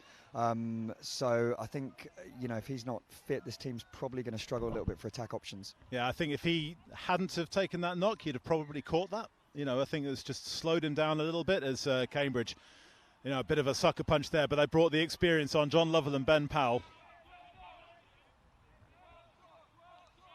They've gone from one extreme to the other, from teenagers to the Silver Surfers. Well, and the fathers as well. You know, they've. I know Ben's just had a kid recently as well, so congratulations to him and his missus. And Cambridge now have a penalty to restart. James Noop, one of the two number 8s. We can tell the difference because Noop is in the darker hoops and the darker V's, and John Lovell, the other 8, is one of the elder statesmen we were talking about. Very interesting salmon-coloured boots that you can see, or peach maybe. I'm not sure. You've got to have confidence in your ability for that as Ben Powell goes wide to the right. Just gets touched on his way to the line. It wasn't looking for an offload there, just looking to stretch the CSSC defence. Chris Wall, his opposite number. Tom Hall shuts down the Cambridge attack. Ben Powell. John Lovell off the floor to James Noop. A little bit of a hop and a skip there. And a 6-touch and a turnover. Yeah, James is quite an experienced player. He's played for England Opens before, you know, quite a few years ago. He's a really fast, really steppy player. It's interesting to see how, you know, England Touch has moved forward in terms of their strategy, the way they play. He's slightly in that bracket before all of these new moves that we're now running, and we're playing that Aussie-style touch. So it's interesting to see how he fits in with that now. CSSC spreading the ball from left to right. Henry Stratford finds Tom Hall wide out the back door. Wow, that was a good flick, but unfortunately just a little forward there. So I've never seen Tom do that before. It's just quite surprising. Will you see him do it again? Probably not. I think the coach might have a word with him about that one. John Lovell takes the touch. Ben Powell takes play up to halfway, finds Glenn Jones, and into the CSSC half. Cambridge 2 down. One was well constructed for Evan Michaels, the other a long-range interception, as Matthew Maynard scoops off the floor and wins a penalty. Nice. Chris Wall not going back in a straight line. Fresh set of 6 for Cambridge on the CSSC line, exactly what they would have wanted in this situation. And that came off, you know, direct, good yards. It was a good subbing play. They ran what's called a latch. So the first player coming on will come tight, and they'll take the nearest middle to the box side, and that allows the team to then expand over. But they then kept on that side and just kept going forward. So it put a lot of pressure on the defence to get onside, and obviously then they got the offside. CSSC's defence stays firm in the face of the two Maynard brothers. Oliver diving for the line, gets the ball back from Matthew. And then again, Cambridge keeping it tight for the time being. Is the touch made by Chris Wall? No, it's not. That's unlucky there. Tom Hall slipped there. So looks like the side ref's coming on. The coach ref is coming on. No, it's not given. 6-touch turnover. Geordie Bitlock comes on. He's definitely not going to be on Oliver Maynard's, I was going to say, Christmas card list. Buy a beer list, but he's too old, too young. He's too young, yeah. Too young. CSSC, lucky escape there because Chris Wall was done like a kipper. But CSSC brought a squad packed full of experience from the seniors teams who are out of the World Cup. They have, yeah, and you've got the guys coming on there. So that's Andy now. Got George Headley Miller, Colin Scott, Chris Wall. Interesting fact about Chris Wall is that he actually learnt ancient Germanic barbarian language at university. Really, really good. I mean, he works for an accountancy firm now, but I mean, handy degree to have, Yeah, there's nothing better for figures than ancient Germanic barbarian language. Plays a bit like a barbarian as well in terms of keeping the ball alive. Well, I mean, he does. Yeah, he flicks the ball around. He gets it around. And he bulked up a little bit for the World Cup too. So his upper body strength got a lot better. Looking good for the ladies too. Glenn Jones loses control in the touch. It was laid in the touch count anyway for Cambridge, so not a massive issue. Colin Scott restarts, but shapes the guy in the middle, then gets the ball wide out to the left. Will Simpson on the far left wing. Scott takes it into touch. Chris Wall. Nice. That barbarian style handling we were talking about a minute ago. Here it comes outside. Oh, good cover, good cover. Looks like Will Lupton's recovered from his ankle injury earlier. He's young, shake it off. Finders in a Taylor Swift. CSSC, though, are on the front foot in this regard. Play on comes the call from the referee, and they make the most of that. Nick Southgate finds Chris Wall for the score. That's great awareness there by the CSSC players through the middle. And if there's any younger players watching, the lesson right there for Cambridge is play to the whistle. The guy went to make a touch. It was a touch, no touch. So the half was still alive, and Chris Wall reacted really well to that. Got some really highly qualified referees here this weekend. I imagine the communication's been really good in your game so far. Yeah. We had a game against Oxford, and the refereeing quality was exceptional in my opinion. We had Roger Neighbours, so he was Hot Rog. Hot Rog, yeah. Ex Hot Custard player, or current Custard player, but he spends most of his time refereeing now. I believe he's going for upgrades this year as well. So good luck to him. Just a big shout out to any Hot Custard players who happen to be watching this either live or on catch-up. I fully appreciated the Darren Sockyer the last time we were here 2 weeks ago. That's true.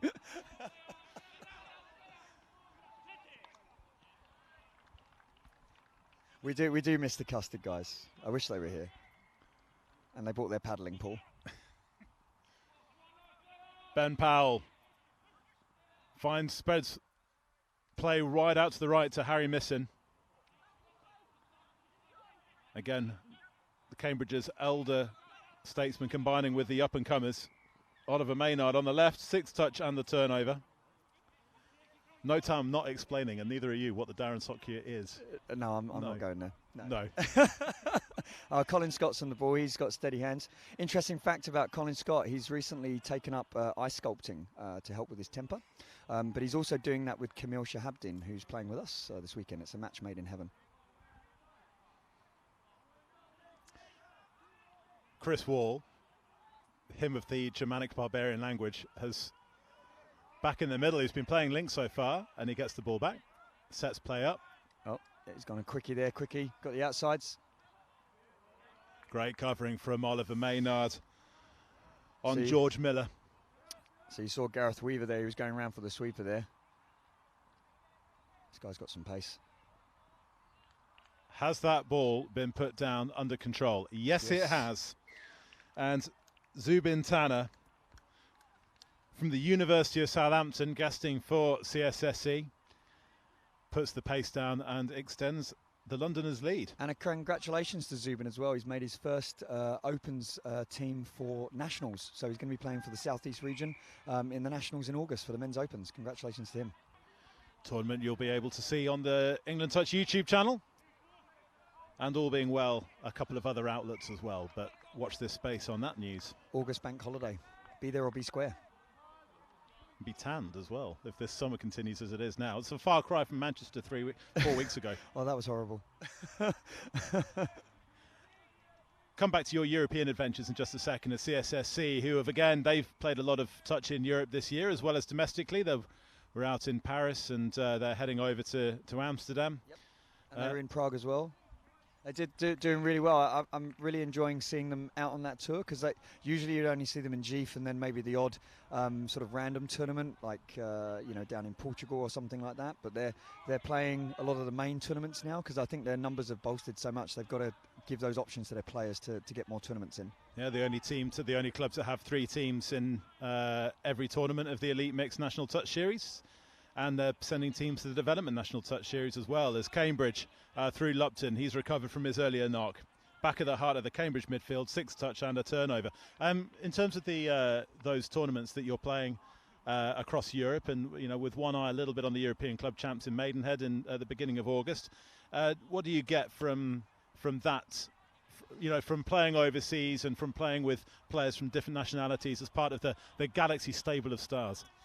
I think what you get is first of all, it's fun. Okay, so there's no doubt about it. A rugby tour is fun. So you go there with your number one aim is to go and have a good time. Okay, obviously you want to win. That's the objective. But the main thing that you get out of it, you get to play a lot of the top clubs in Europe. So which you wouldn't ordinarily get here. So just watching this hammer, yeah.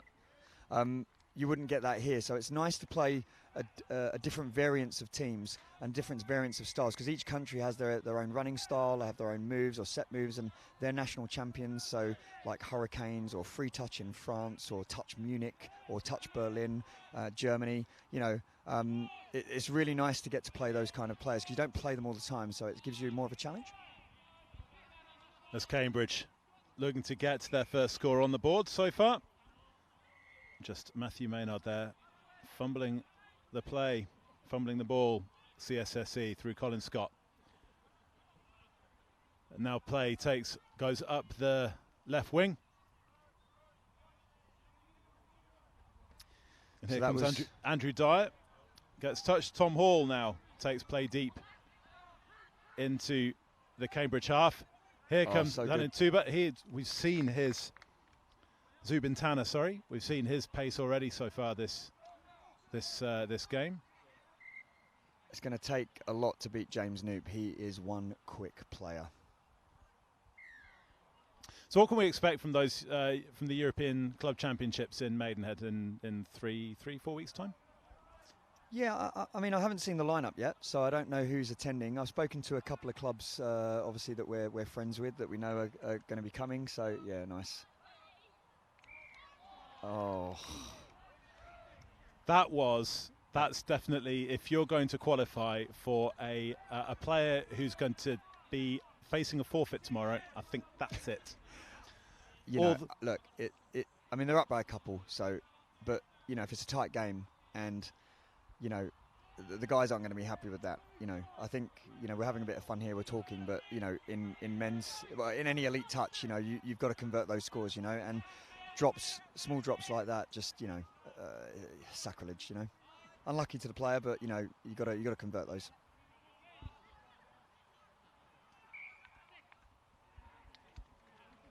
It was great play in the build-up as well. I think CSSC kept the ball alive superbly well. Well, I mean, CSSC have been, up at the top of the NTS. Obviously their first team has been sort of setting things on fire recently, and they've been working really hard as a club these last sort of 4 or 5 years in that NTS. I remember, looking at their first NTS, they finished dead last, and then over the last 4 years they've been developing, and it's just the work that Lois Lau, Chris Wall, You know, Keisha Raymond Blythe, Colin Scott, George Headley Miller, Dan Wines, you know, all those players like Bex, you know. Maxwell. Maxwell, thank you. So, you know. Just known as Bex. Yeah, Bex, yeah, everyone knows her as Bex. Yeah, everybody knows who Bex is. They've done an amazing job. I mean, you know, to develop touch in the UK, you know, they've got to get some credit for that. Yeah, I went and spent a day with them back over the winter at Crystal Palace at the National Sports Centre down there, and you know they run the Monday Night League. Jen Mitchell does a massive amount in terms of developing referees in South London as well. So you know they were worthy winners of the Club of the Year last year. Chris Wall finds Colin Scott and gets the ball back off the deck. Evan Michaels, one of the younger players. And that's a great pass and a great bit of skill out there on the left wing from Will Simpson. And CSSC have their fifth. Forward pass. They don't have their fifth. Again, execution. Colin Scott's not happy. He's pointing. I must remind him that he's got to think of his ice sculpting. Yeah, he's got to stay as cool as his sculptures. I understand he does a very good snow angel. He does. A very good ice angel. He does. Because you can do it any time of year. He's in his garage at home. He's put a cold storage room now, so he's got the aircon blowing cold in there. It's like, you know, it's a cold room. He's got his gloves on. He's got the chainsaw. You know, he just goes for it. You know, yeah, it's amazing. I hear he's also a regular at the indoor ski slope in Hemel Hempstead just after closing hours. Is that Escape, isn't it? I think that's. No, that's Milton Keynes. Oh, it's Milton Keynes. Is it? Oh, okay. Sorry, I'm getting those places mixed up.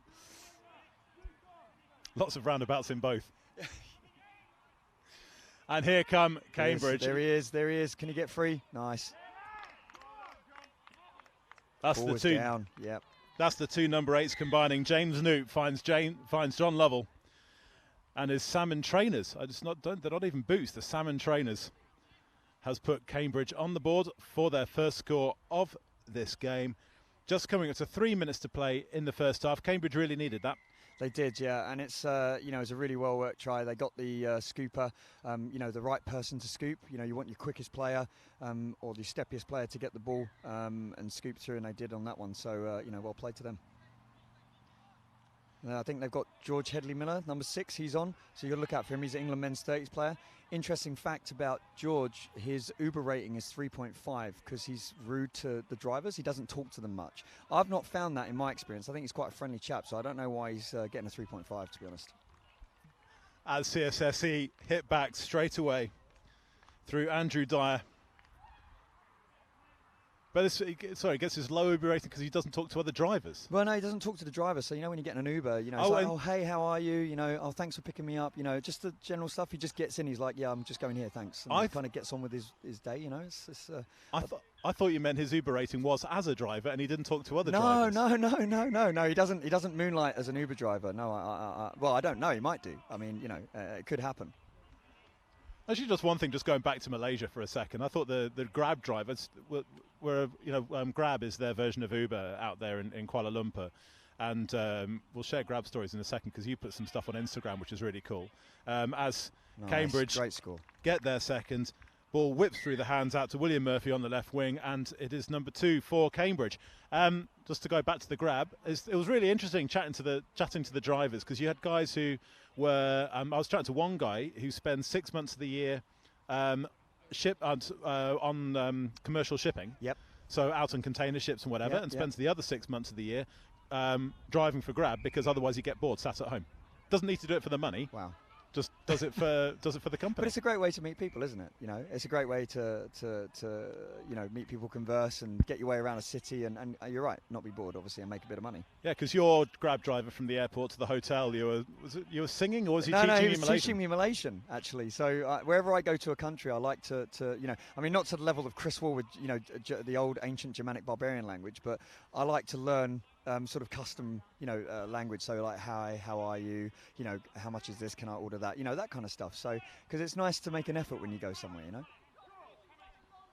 Glenn Jones looks to set things up for Cambridge.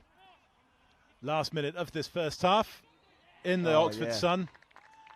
James Newt this time sets up the previous score for John Lovell, and this time it's his number 8 shirt, which is over the line to bring things a lot closer, and Cambridge's deficit is now just 2. Wow. coming back into it. I mean, they worked it really well. That was an ML or a hammer, as they call it, so a 33 play.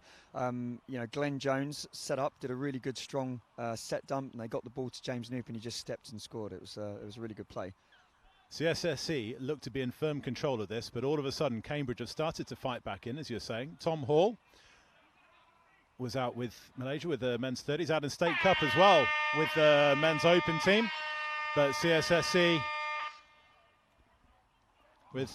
Look at the pace. Zubin Tanner from the University of Southampton. It's a touch pass, I think. Yeah, it's a penalty. Half can't finish on a penalty. Cambridge now are going to try and keep the Barbarians. Play alive, doesn't work out. Matthew Maynard drops it, hits the deck, and we're at the half-time break. We'll be back with you with the second half of CSSC against Cambridge and more of Eric Williams' fascinating facts trademark just after this. Don't go away.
Second half coming up of Cambridge Men against CSSC Men here at Oxford Rugby Club. We were here 2 weeks ago, and they love having us. And this time it took their contractors 90 minutes to mow the fields, which took 2 weeks ago. The guy who did the fields overnight, Saturday into Sunday, clocked up 36k. Wow. Okay, that's pretty much what you do in a full day's tournament of touch. Actually, 36k. I think if you look at a stepometer. Yeah, I was refereeing at a development tournament in Northampton last week, and then I think I did. It was 10:30 till about 3, and I clocked up 15, just shy of 15k. So if you're a player and you play 6 games, 40-minute games, well, 3 40-minute games, I think you can roughly run around 10k a game. Yeah, I was feeling it the following day because there's nothing that can quite. It's the first reffing I've done since February, and it was the first. And there's nothing that can replicate the twisting. Yeah. So by the end of it, I had groins that were tighter than calf muscles hurting, Achilles hurting the next day. No, that was all okay. I've hit my midlife crisis hurting. Now I'm 40. I hit my midlife crisis. I've taken up yoga. Oh, no, and bought the sports car, convertible? No. Oh, no. Oh, that's Greg. Greg's got that. Yeah. Yeah, Greg's hit 40. Greg's got the Mazda MX-5 Sport Coupe. Speaking of with red leather. Speaking of crises, CSSC are going through a little bit of a crisis at the minute. They've conceded another as Cambridge scored in the last minute of the first half, scoring the first minute of the second half, and the margin is now just 1. Great score there by the Midlands club. No, so Greg's bought his sports car with the red leather interior. I've taken up yoga, and so I was all right, actually, the following day. I think, that's good. That's good of you. I think you've taken the high road. I think, compared to Greg, you've taken the moral grounding there by looking after yourself, Here they come now, short side. Henry Strafford, he's a rapid player for these guys. The ironic thing about getting a convertible in the northwest of England is there's about 2 days a year. Would you be able to use it? I think there's probably some people from like Manchester and Cumbria that might not disagree with you, actually. I don't know, maybe it's, my half my family's from Newcastle, and so I can claim kind of northern heritage, but you never find me driving in the north in a convertible with the roof down. Not without being wrapped up to the nines and with our belief bench coats and zany bobble hats. Glenn Jones. Nice. Glenn's done really well there. Matthew Maynard. Is this a fresh set of 6? We'll see. No, it's not. It's offside there. Ray McFarland. Another one of the elder statesmen. You see Glenn Jones there. He's done a great job there. He's gone wide. He's evaded a touch. He's then set up. Interesting fact about Glenn Jones. He's an antique collector, and he has the most exquisite collection of teapots. It's unbelievable, honestly. His house is literally laden with teapots. Question is, does he have enough varieties of tea to match? Do you know, I've only seen pictures, so it's his Instagram account's crazy. It's great. And talking of Instagram, actually, Chris Wall's cat. This is true fact. Chris Wall's cat has got more followers than him. It's amazing. Chris Wall's cat may have more followers than him, but I tell you what, William Murphy has now scored 2 tries in the last 3 for Cambridge, and we are all square going into the second, with just under 3 played in the second half at 5-5.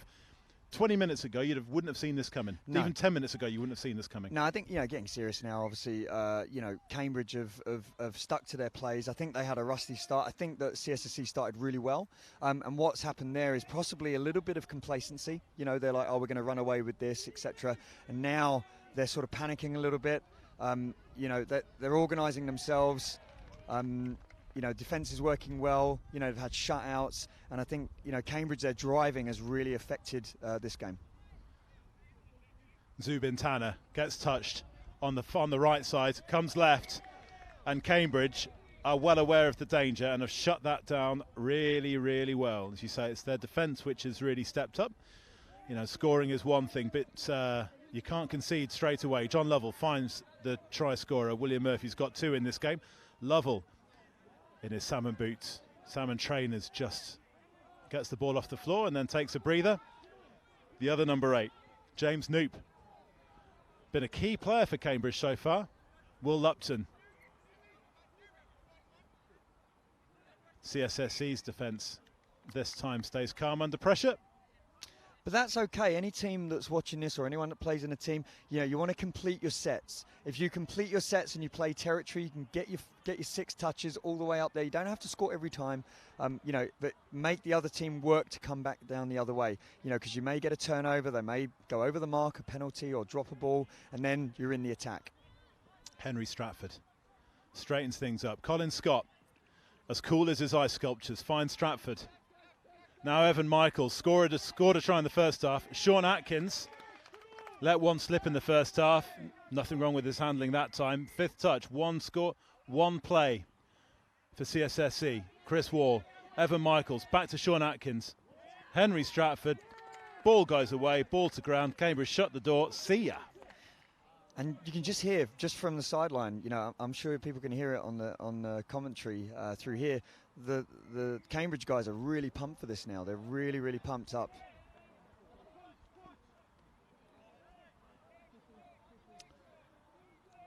Great hands from... Oh, that was so good. Unlucky there. Nicholas Fearns, great hands there on halfway. It's a pity that Cambridge then turned the ball over on the next play.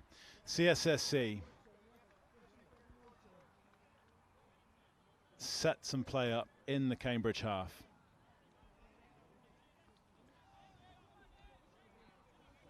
Tom Hall gets the ball off the ground. Finds Andrew Dyer. Back to Hall. And Hall off the deck again. Options left. And this time Will Murphy's there to intercept. Bit of a no man's land kind of pass that. Dropped between the link and the winger. Matthew Maynard gets play back, and Cambridge just going straight up through the middle. Nicholas Fearns showed some great handling skill a couple of minutes ago. Ben Powell. Oh, it's unlucky. It's good play again. Completed their set of 5. They got a little confused there with the strike dump. I think the guy that dumped the ball split the wrong way, which then, you know, they went back into man on. So he wasn't able to step back and then create that overlap. It's good driving there. That's Gareth Weaver. So he's made a Nationals 30s squad. So he's the guy in the red boots, number 22. Interesting fact about Gareth. He does look like a redhead, but he's actually naturally a brunette. He dyes his beard and his hair. So, and he also does role play. So sort of like Vikings action, like live cosplay. Well, he can't do a Vikings role play without being ginger, surely. No, well, that's it. So, you know, obviously, he's got to look the part. If you look at his beard, it's pretty magnificent, to be fair. So it's 2 for the price of 1. It's not just, is it, a Vikings thing? It's also so you can get the high five on the high five of Ginger Day. That's true. Oh, man. James Newt, been one of Cambridge's That's key players. Finds Glenn Jones. CSSC shut the door, but have conceded a penalty for offside. And Cambridge, through James Newt, restart. Fresh set of 6. Newt gets it to Lupton and back to Newt. That's great defense. Great defense there from Gareth Weaver. Just protected his outside there, didn't give the guy any room there. And Newt finds Lupton on the inside. The youngster can't. He's got some elusive running and great footwork, but it wasn't enough that time. Cambridge not panicking, though. It's like they're not... I mean, a score in those kind of situations would be nice, but it's almost like they're setting up for something a little bit down the line. Matthew Maynard, back to Glenn Jones, 6-touch turnover. Really good patience there from the CSSC defence. Yeah, really good defence. You see them working hard for each other there. They were shifting across left to right. They was shutting it down, pushing out when they needed to push out. Obviously, the communication between the guys was really good there. So well played to them.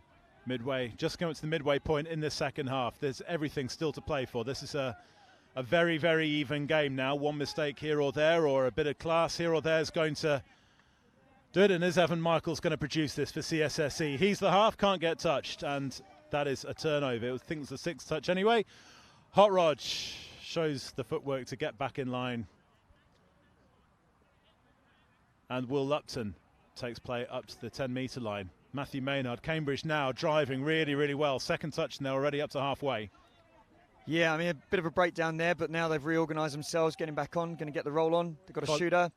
Collier Berman and Oliver Maynard combine in the middles. Maynard.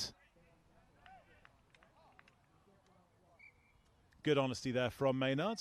The defence calls for a half, and referee Ray McFarlane gives it.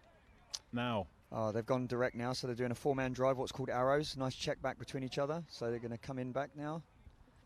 Speaking of arrows, I was chatting to, there's an archery lineup next door, which we'll talk about in just a second as Henry Stratford sets things up. Colin Scott off the floor, got options on both sides, finds Stratford, and it's a good score. CSSC are now back in front by 1. And that just all came from the roll there. The defenders didn't know where they were on the field. They were rolling back. They were being pushed hard on that drive. There was some really good interplay between Colin Scott and Chris Wall in the middle. Some really good experience there to then, get those players rolling back and get on the right middles. You were talking about archery.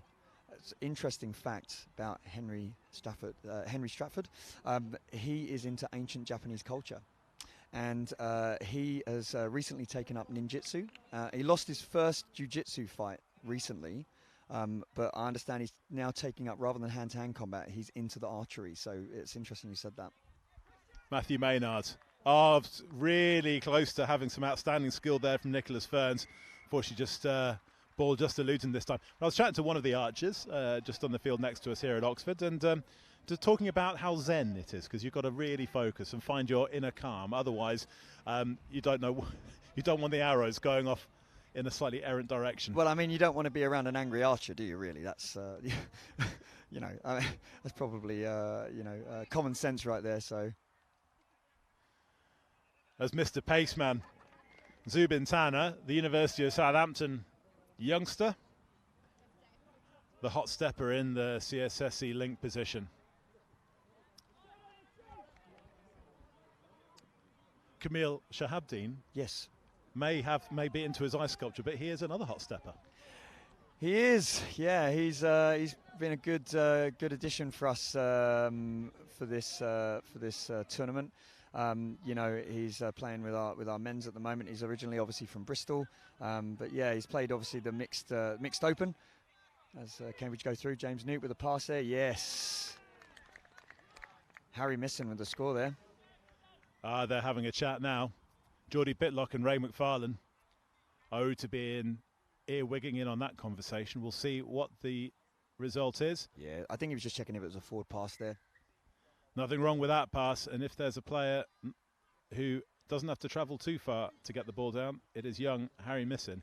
But he's been as equally good in the middle and firing out those kind of passes as he has been at finishing them. Yes, yeah. Harry's obviously a massive prospect for England. He's learning his trade. He's playing men's. I mean, I think is he 14 years old or something like that? He's maybe a bit older. I think he's about 15. Yeah, odd. Yeah. So one of our junior players, and obviously one for the future as well. So. But is playing under 18s in Paris in a couple of weeks' time. Wow. And I think that's credit to Cambridge, put him in a men's team. To help him play at that level, to then prepare him to play at that 18s level. CSSC, a little bit more consistency in their experience and numbers. Henry Stratford getting shut down this time. One more play for CSSC to go back in front. 7 to play. We're still tied at 6. But it's the good thing when you see Cambridge, especially in the mixed, where their club policy is having an elder player and a young player playing together in a pod. Yeah, Galaxy Prague, obviously similar. We had 3 adults and 3 children play in a tournament. It's a great way to develop kids. It really is. And you want to get them at that level. I was talking to one of our players, Sean Baker, who's come from Southern Stars in Perth. It's just a great way for kids to learn how to play that next level. I think, when you play with your own age group, it can be a bit of a hindrance because not everybody's at that level. You play, this elite level, it's really going to help you then take your game back into that lower level, that younger level, and shine through. And having some of the players who are out in Malaysia, so the likes of Sam Missin and Emma Oliver and Lucy Norburn all heading over to Paris. They're now going to be the senior players in that JTC campaign.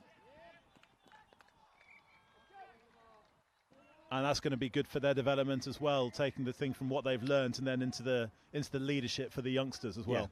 Yeah, 100% agree. And it's just fantastic that, we're in a fortunate position to have players that are that young that can play at the level of opens in the senior tournament to then go into that junior tournament. It's going to do wonders for the team over there. Interesting call coming up. That's been given as a loss of control. He's just going to consult with the ref. Geordie Bitlock and Ray McFarlane talk again. No, that's been given as a loss of control. I think the Cambridge player was expecting, Tom Halter to say, "Oh, I was in the ruck," but you're never gonna, I'm sorry, it's never gonna happen. Not in that situation, not with the scores tied. 5 minutes to play here in this elite men's game.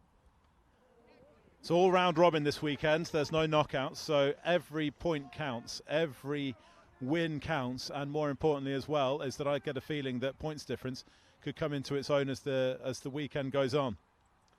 Matthew Maynard just gets touched on the way through. Nick Ferns is there in support. Just gets flicks the ball back up to Maynard. For a hammer. Yep. 33 Peel. And that's honesty there from the CSSC defence. Andrew Dyer turns to the ref, says, "Yes, I played at that."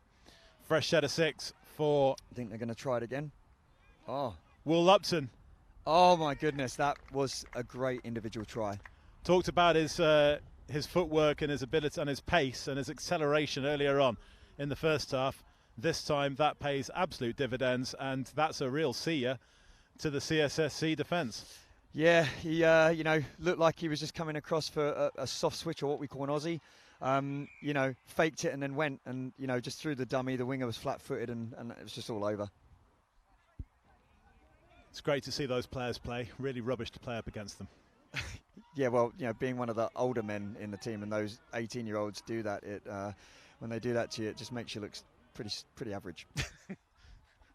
It's not fun. No, you're right. Evan Michaels, the youngster one of the youngsters in the CSSC team. In fact, far and away the youngster in the CSSC team. Can't unpick the Cambridge defence. And neither can Nick Southgate through the middle. And so now it's about game management here. 3.5 minutes to play. I'm going to waste a bit of time here, take up some of the clock.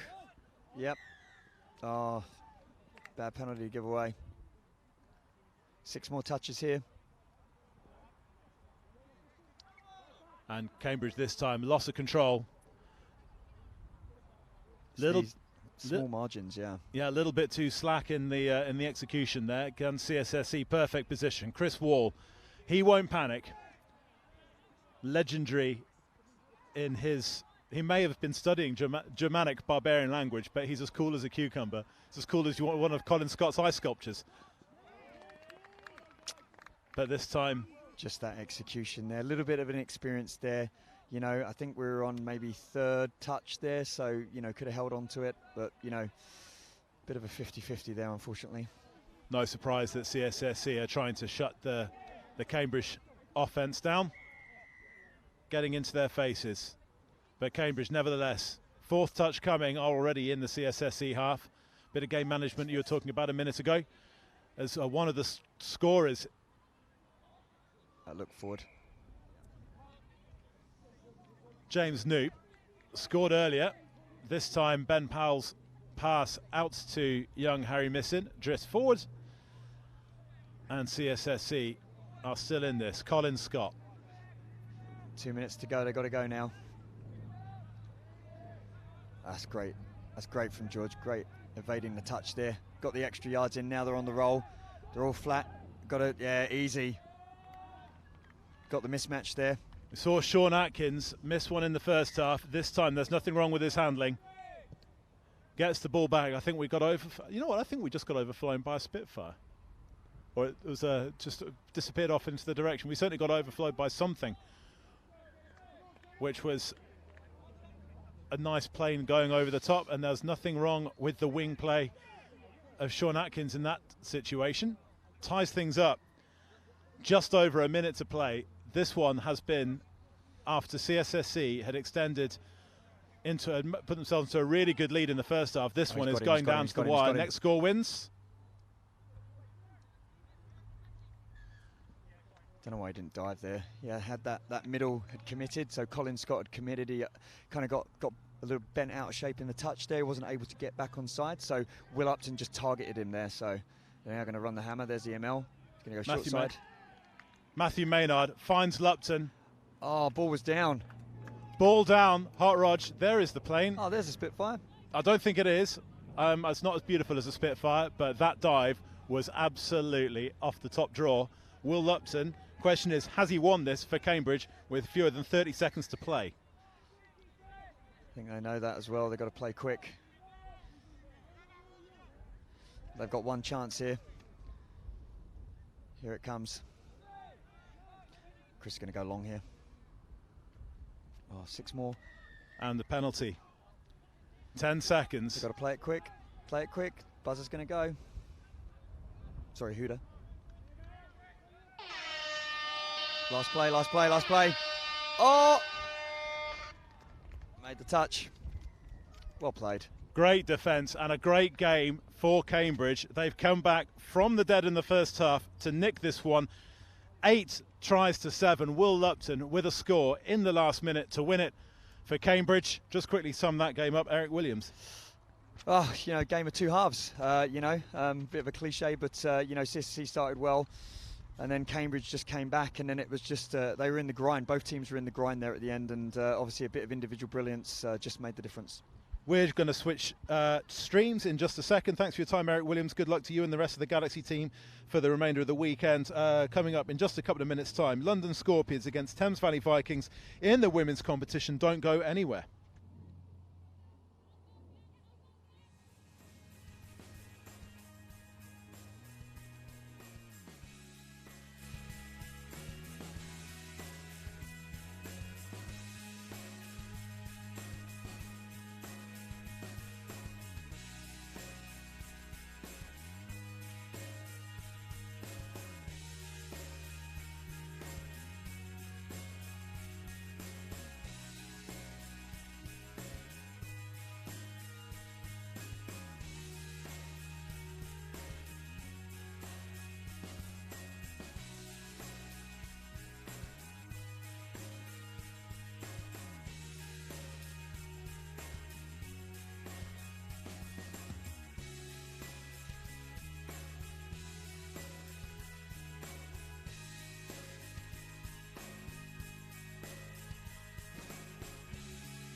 not to freeze up too much. I know, I'm going to get a rub, mate. Yeah, good effort. Make you do some work, mate.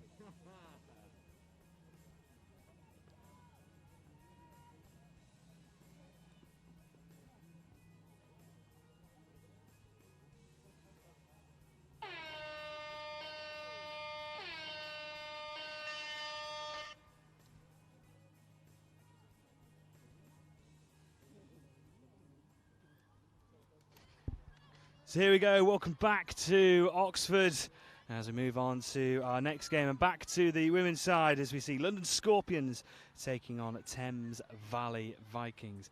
And I'm delighted to say I'm joined by Emily Roper from, shall I remember now? Galaxy Touch Galaxy London. Touch London. Sorry, completely lost it. No, Lost really. it. How are we doing? How are we doing? Very well, very well. Yeah, good day so far, and Yes. hopefully a good display of women's touch for this next game. Absolutely, yeah. It's been a great day so far. We've seen you guys in action, of course, on pitch one. How do you assess your day so far? Slightly up and down for us, with the with the format being a bit different this year, having sort of the 20-minute, the 40-minute games. It's always sort of a bit hard to adjust to. But yeah,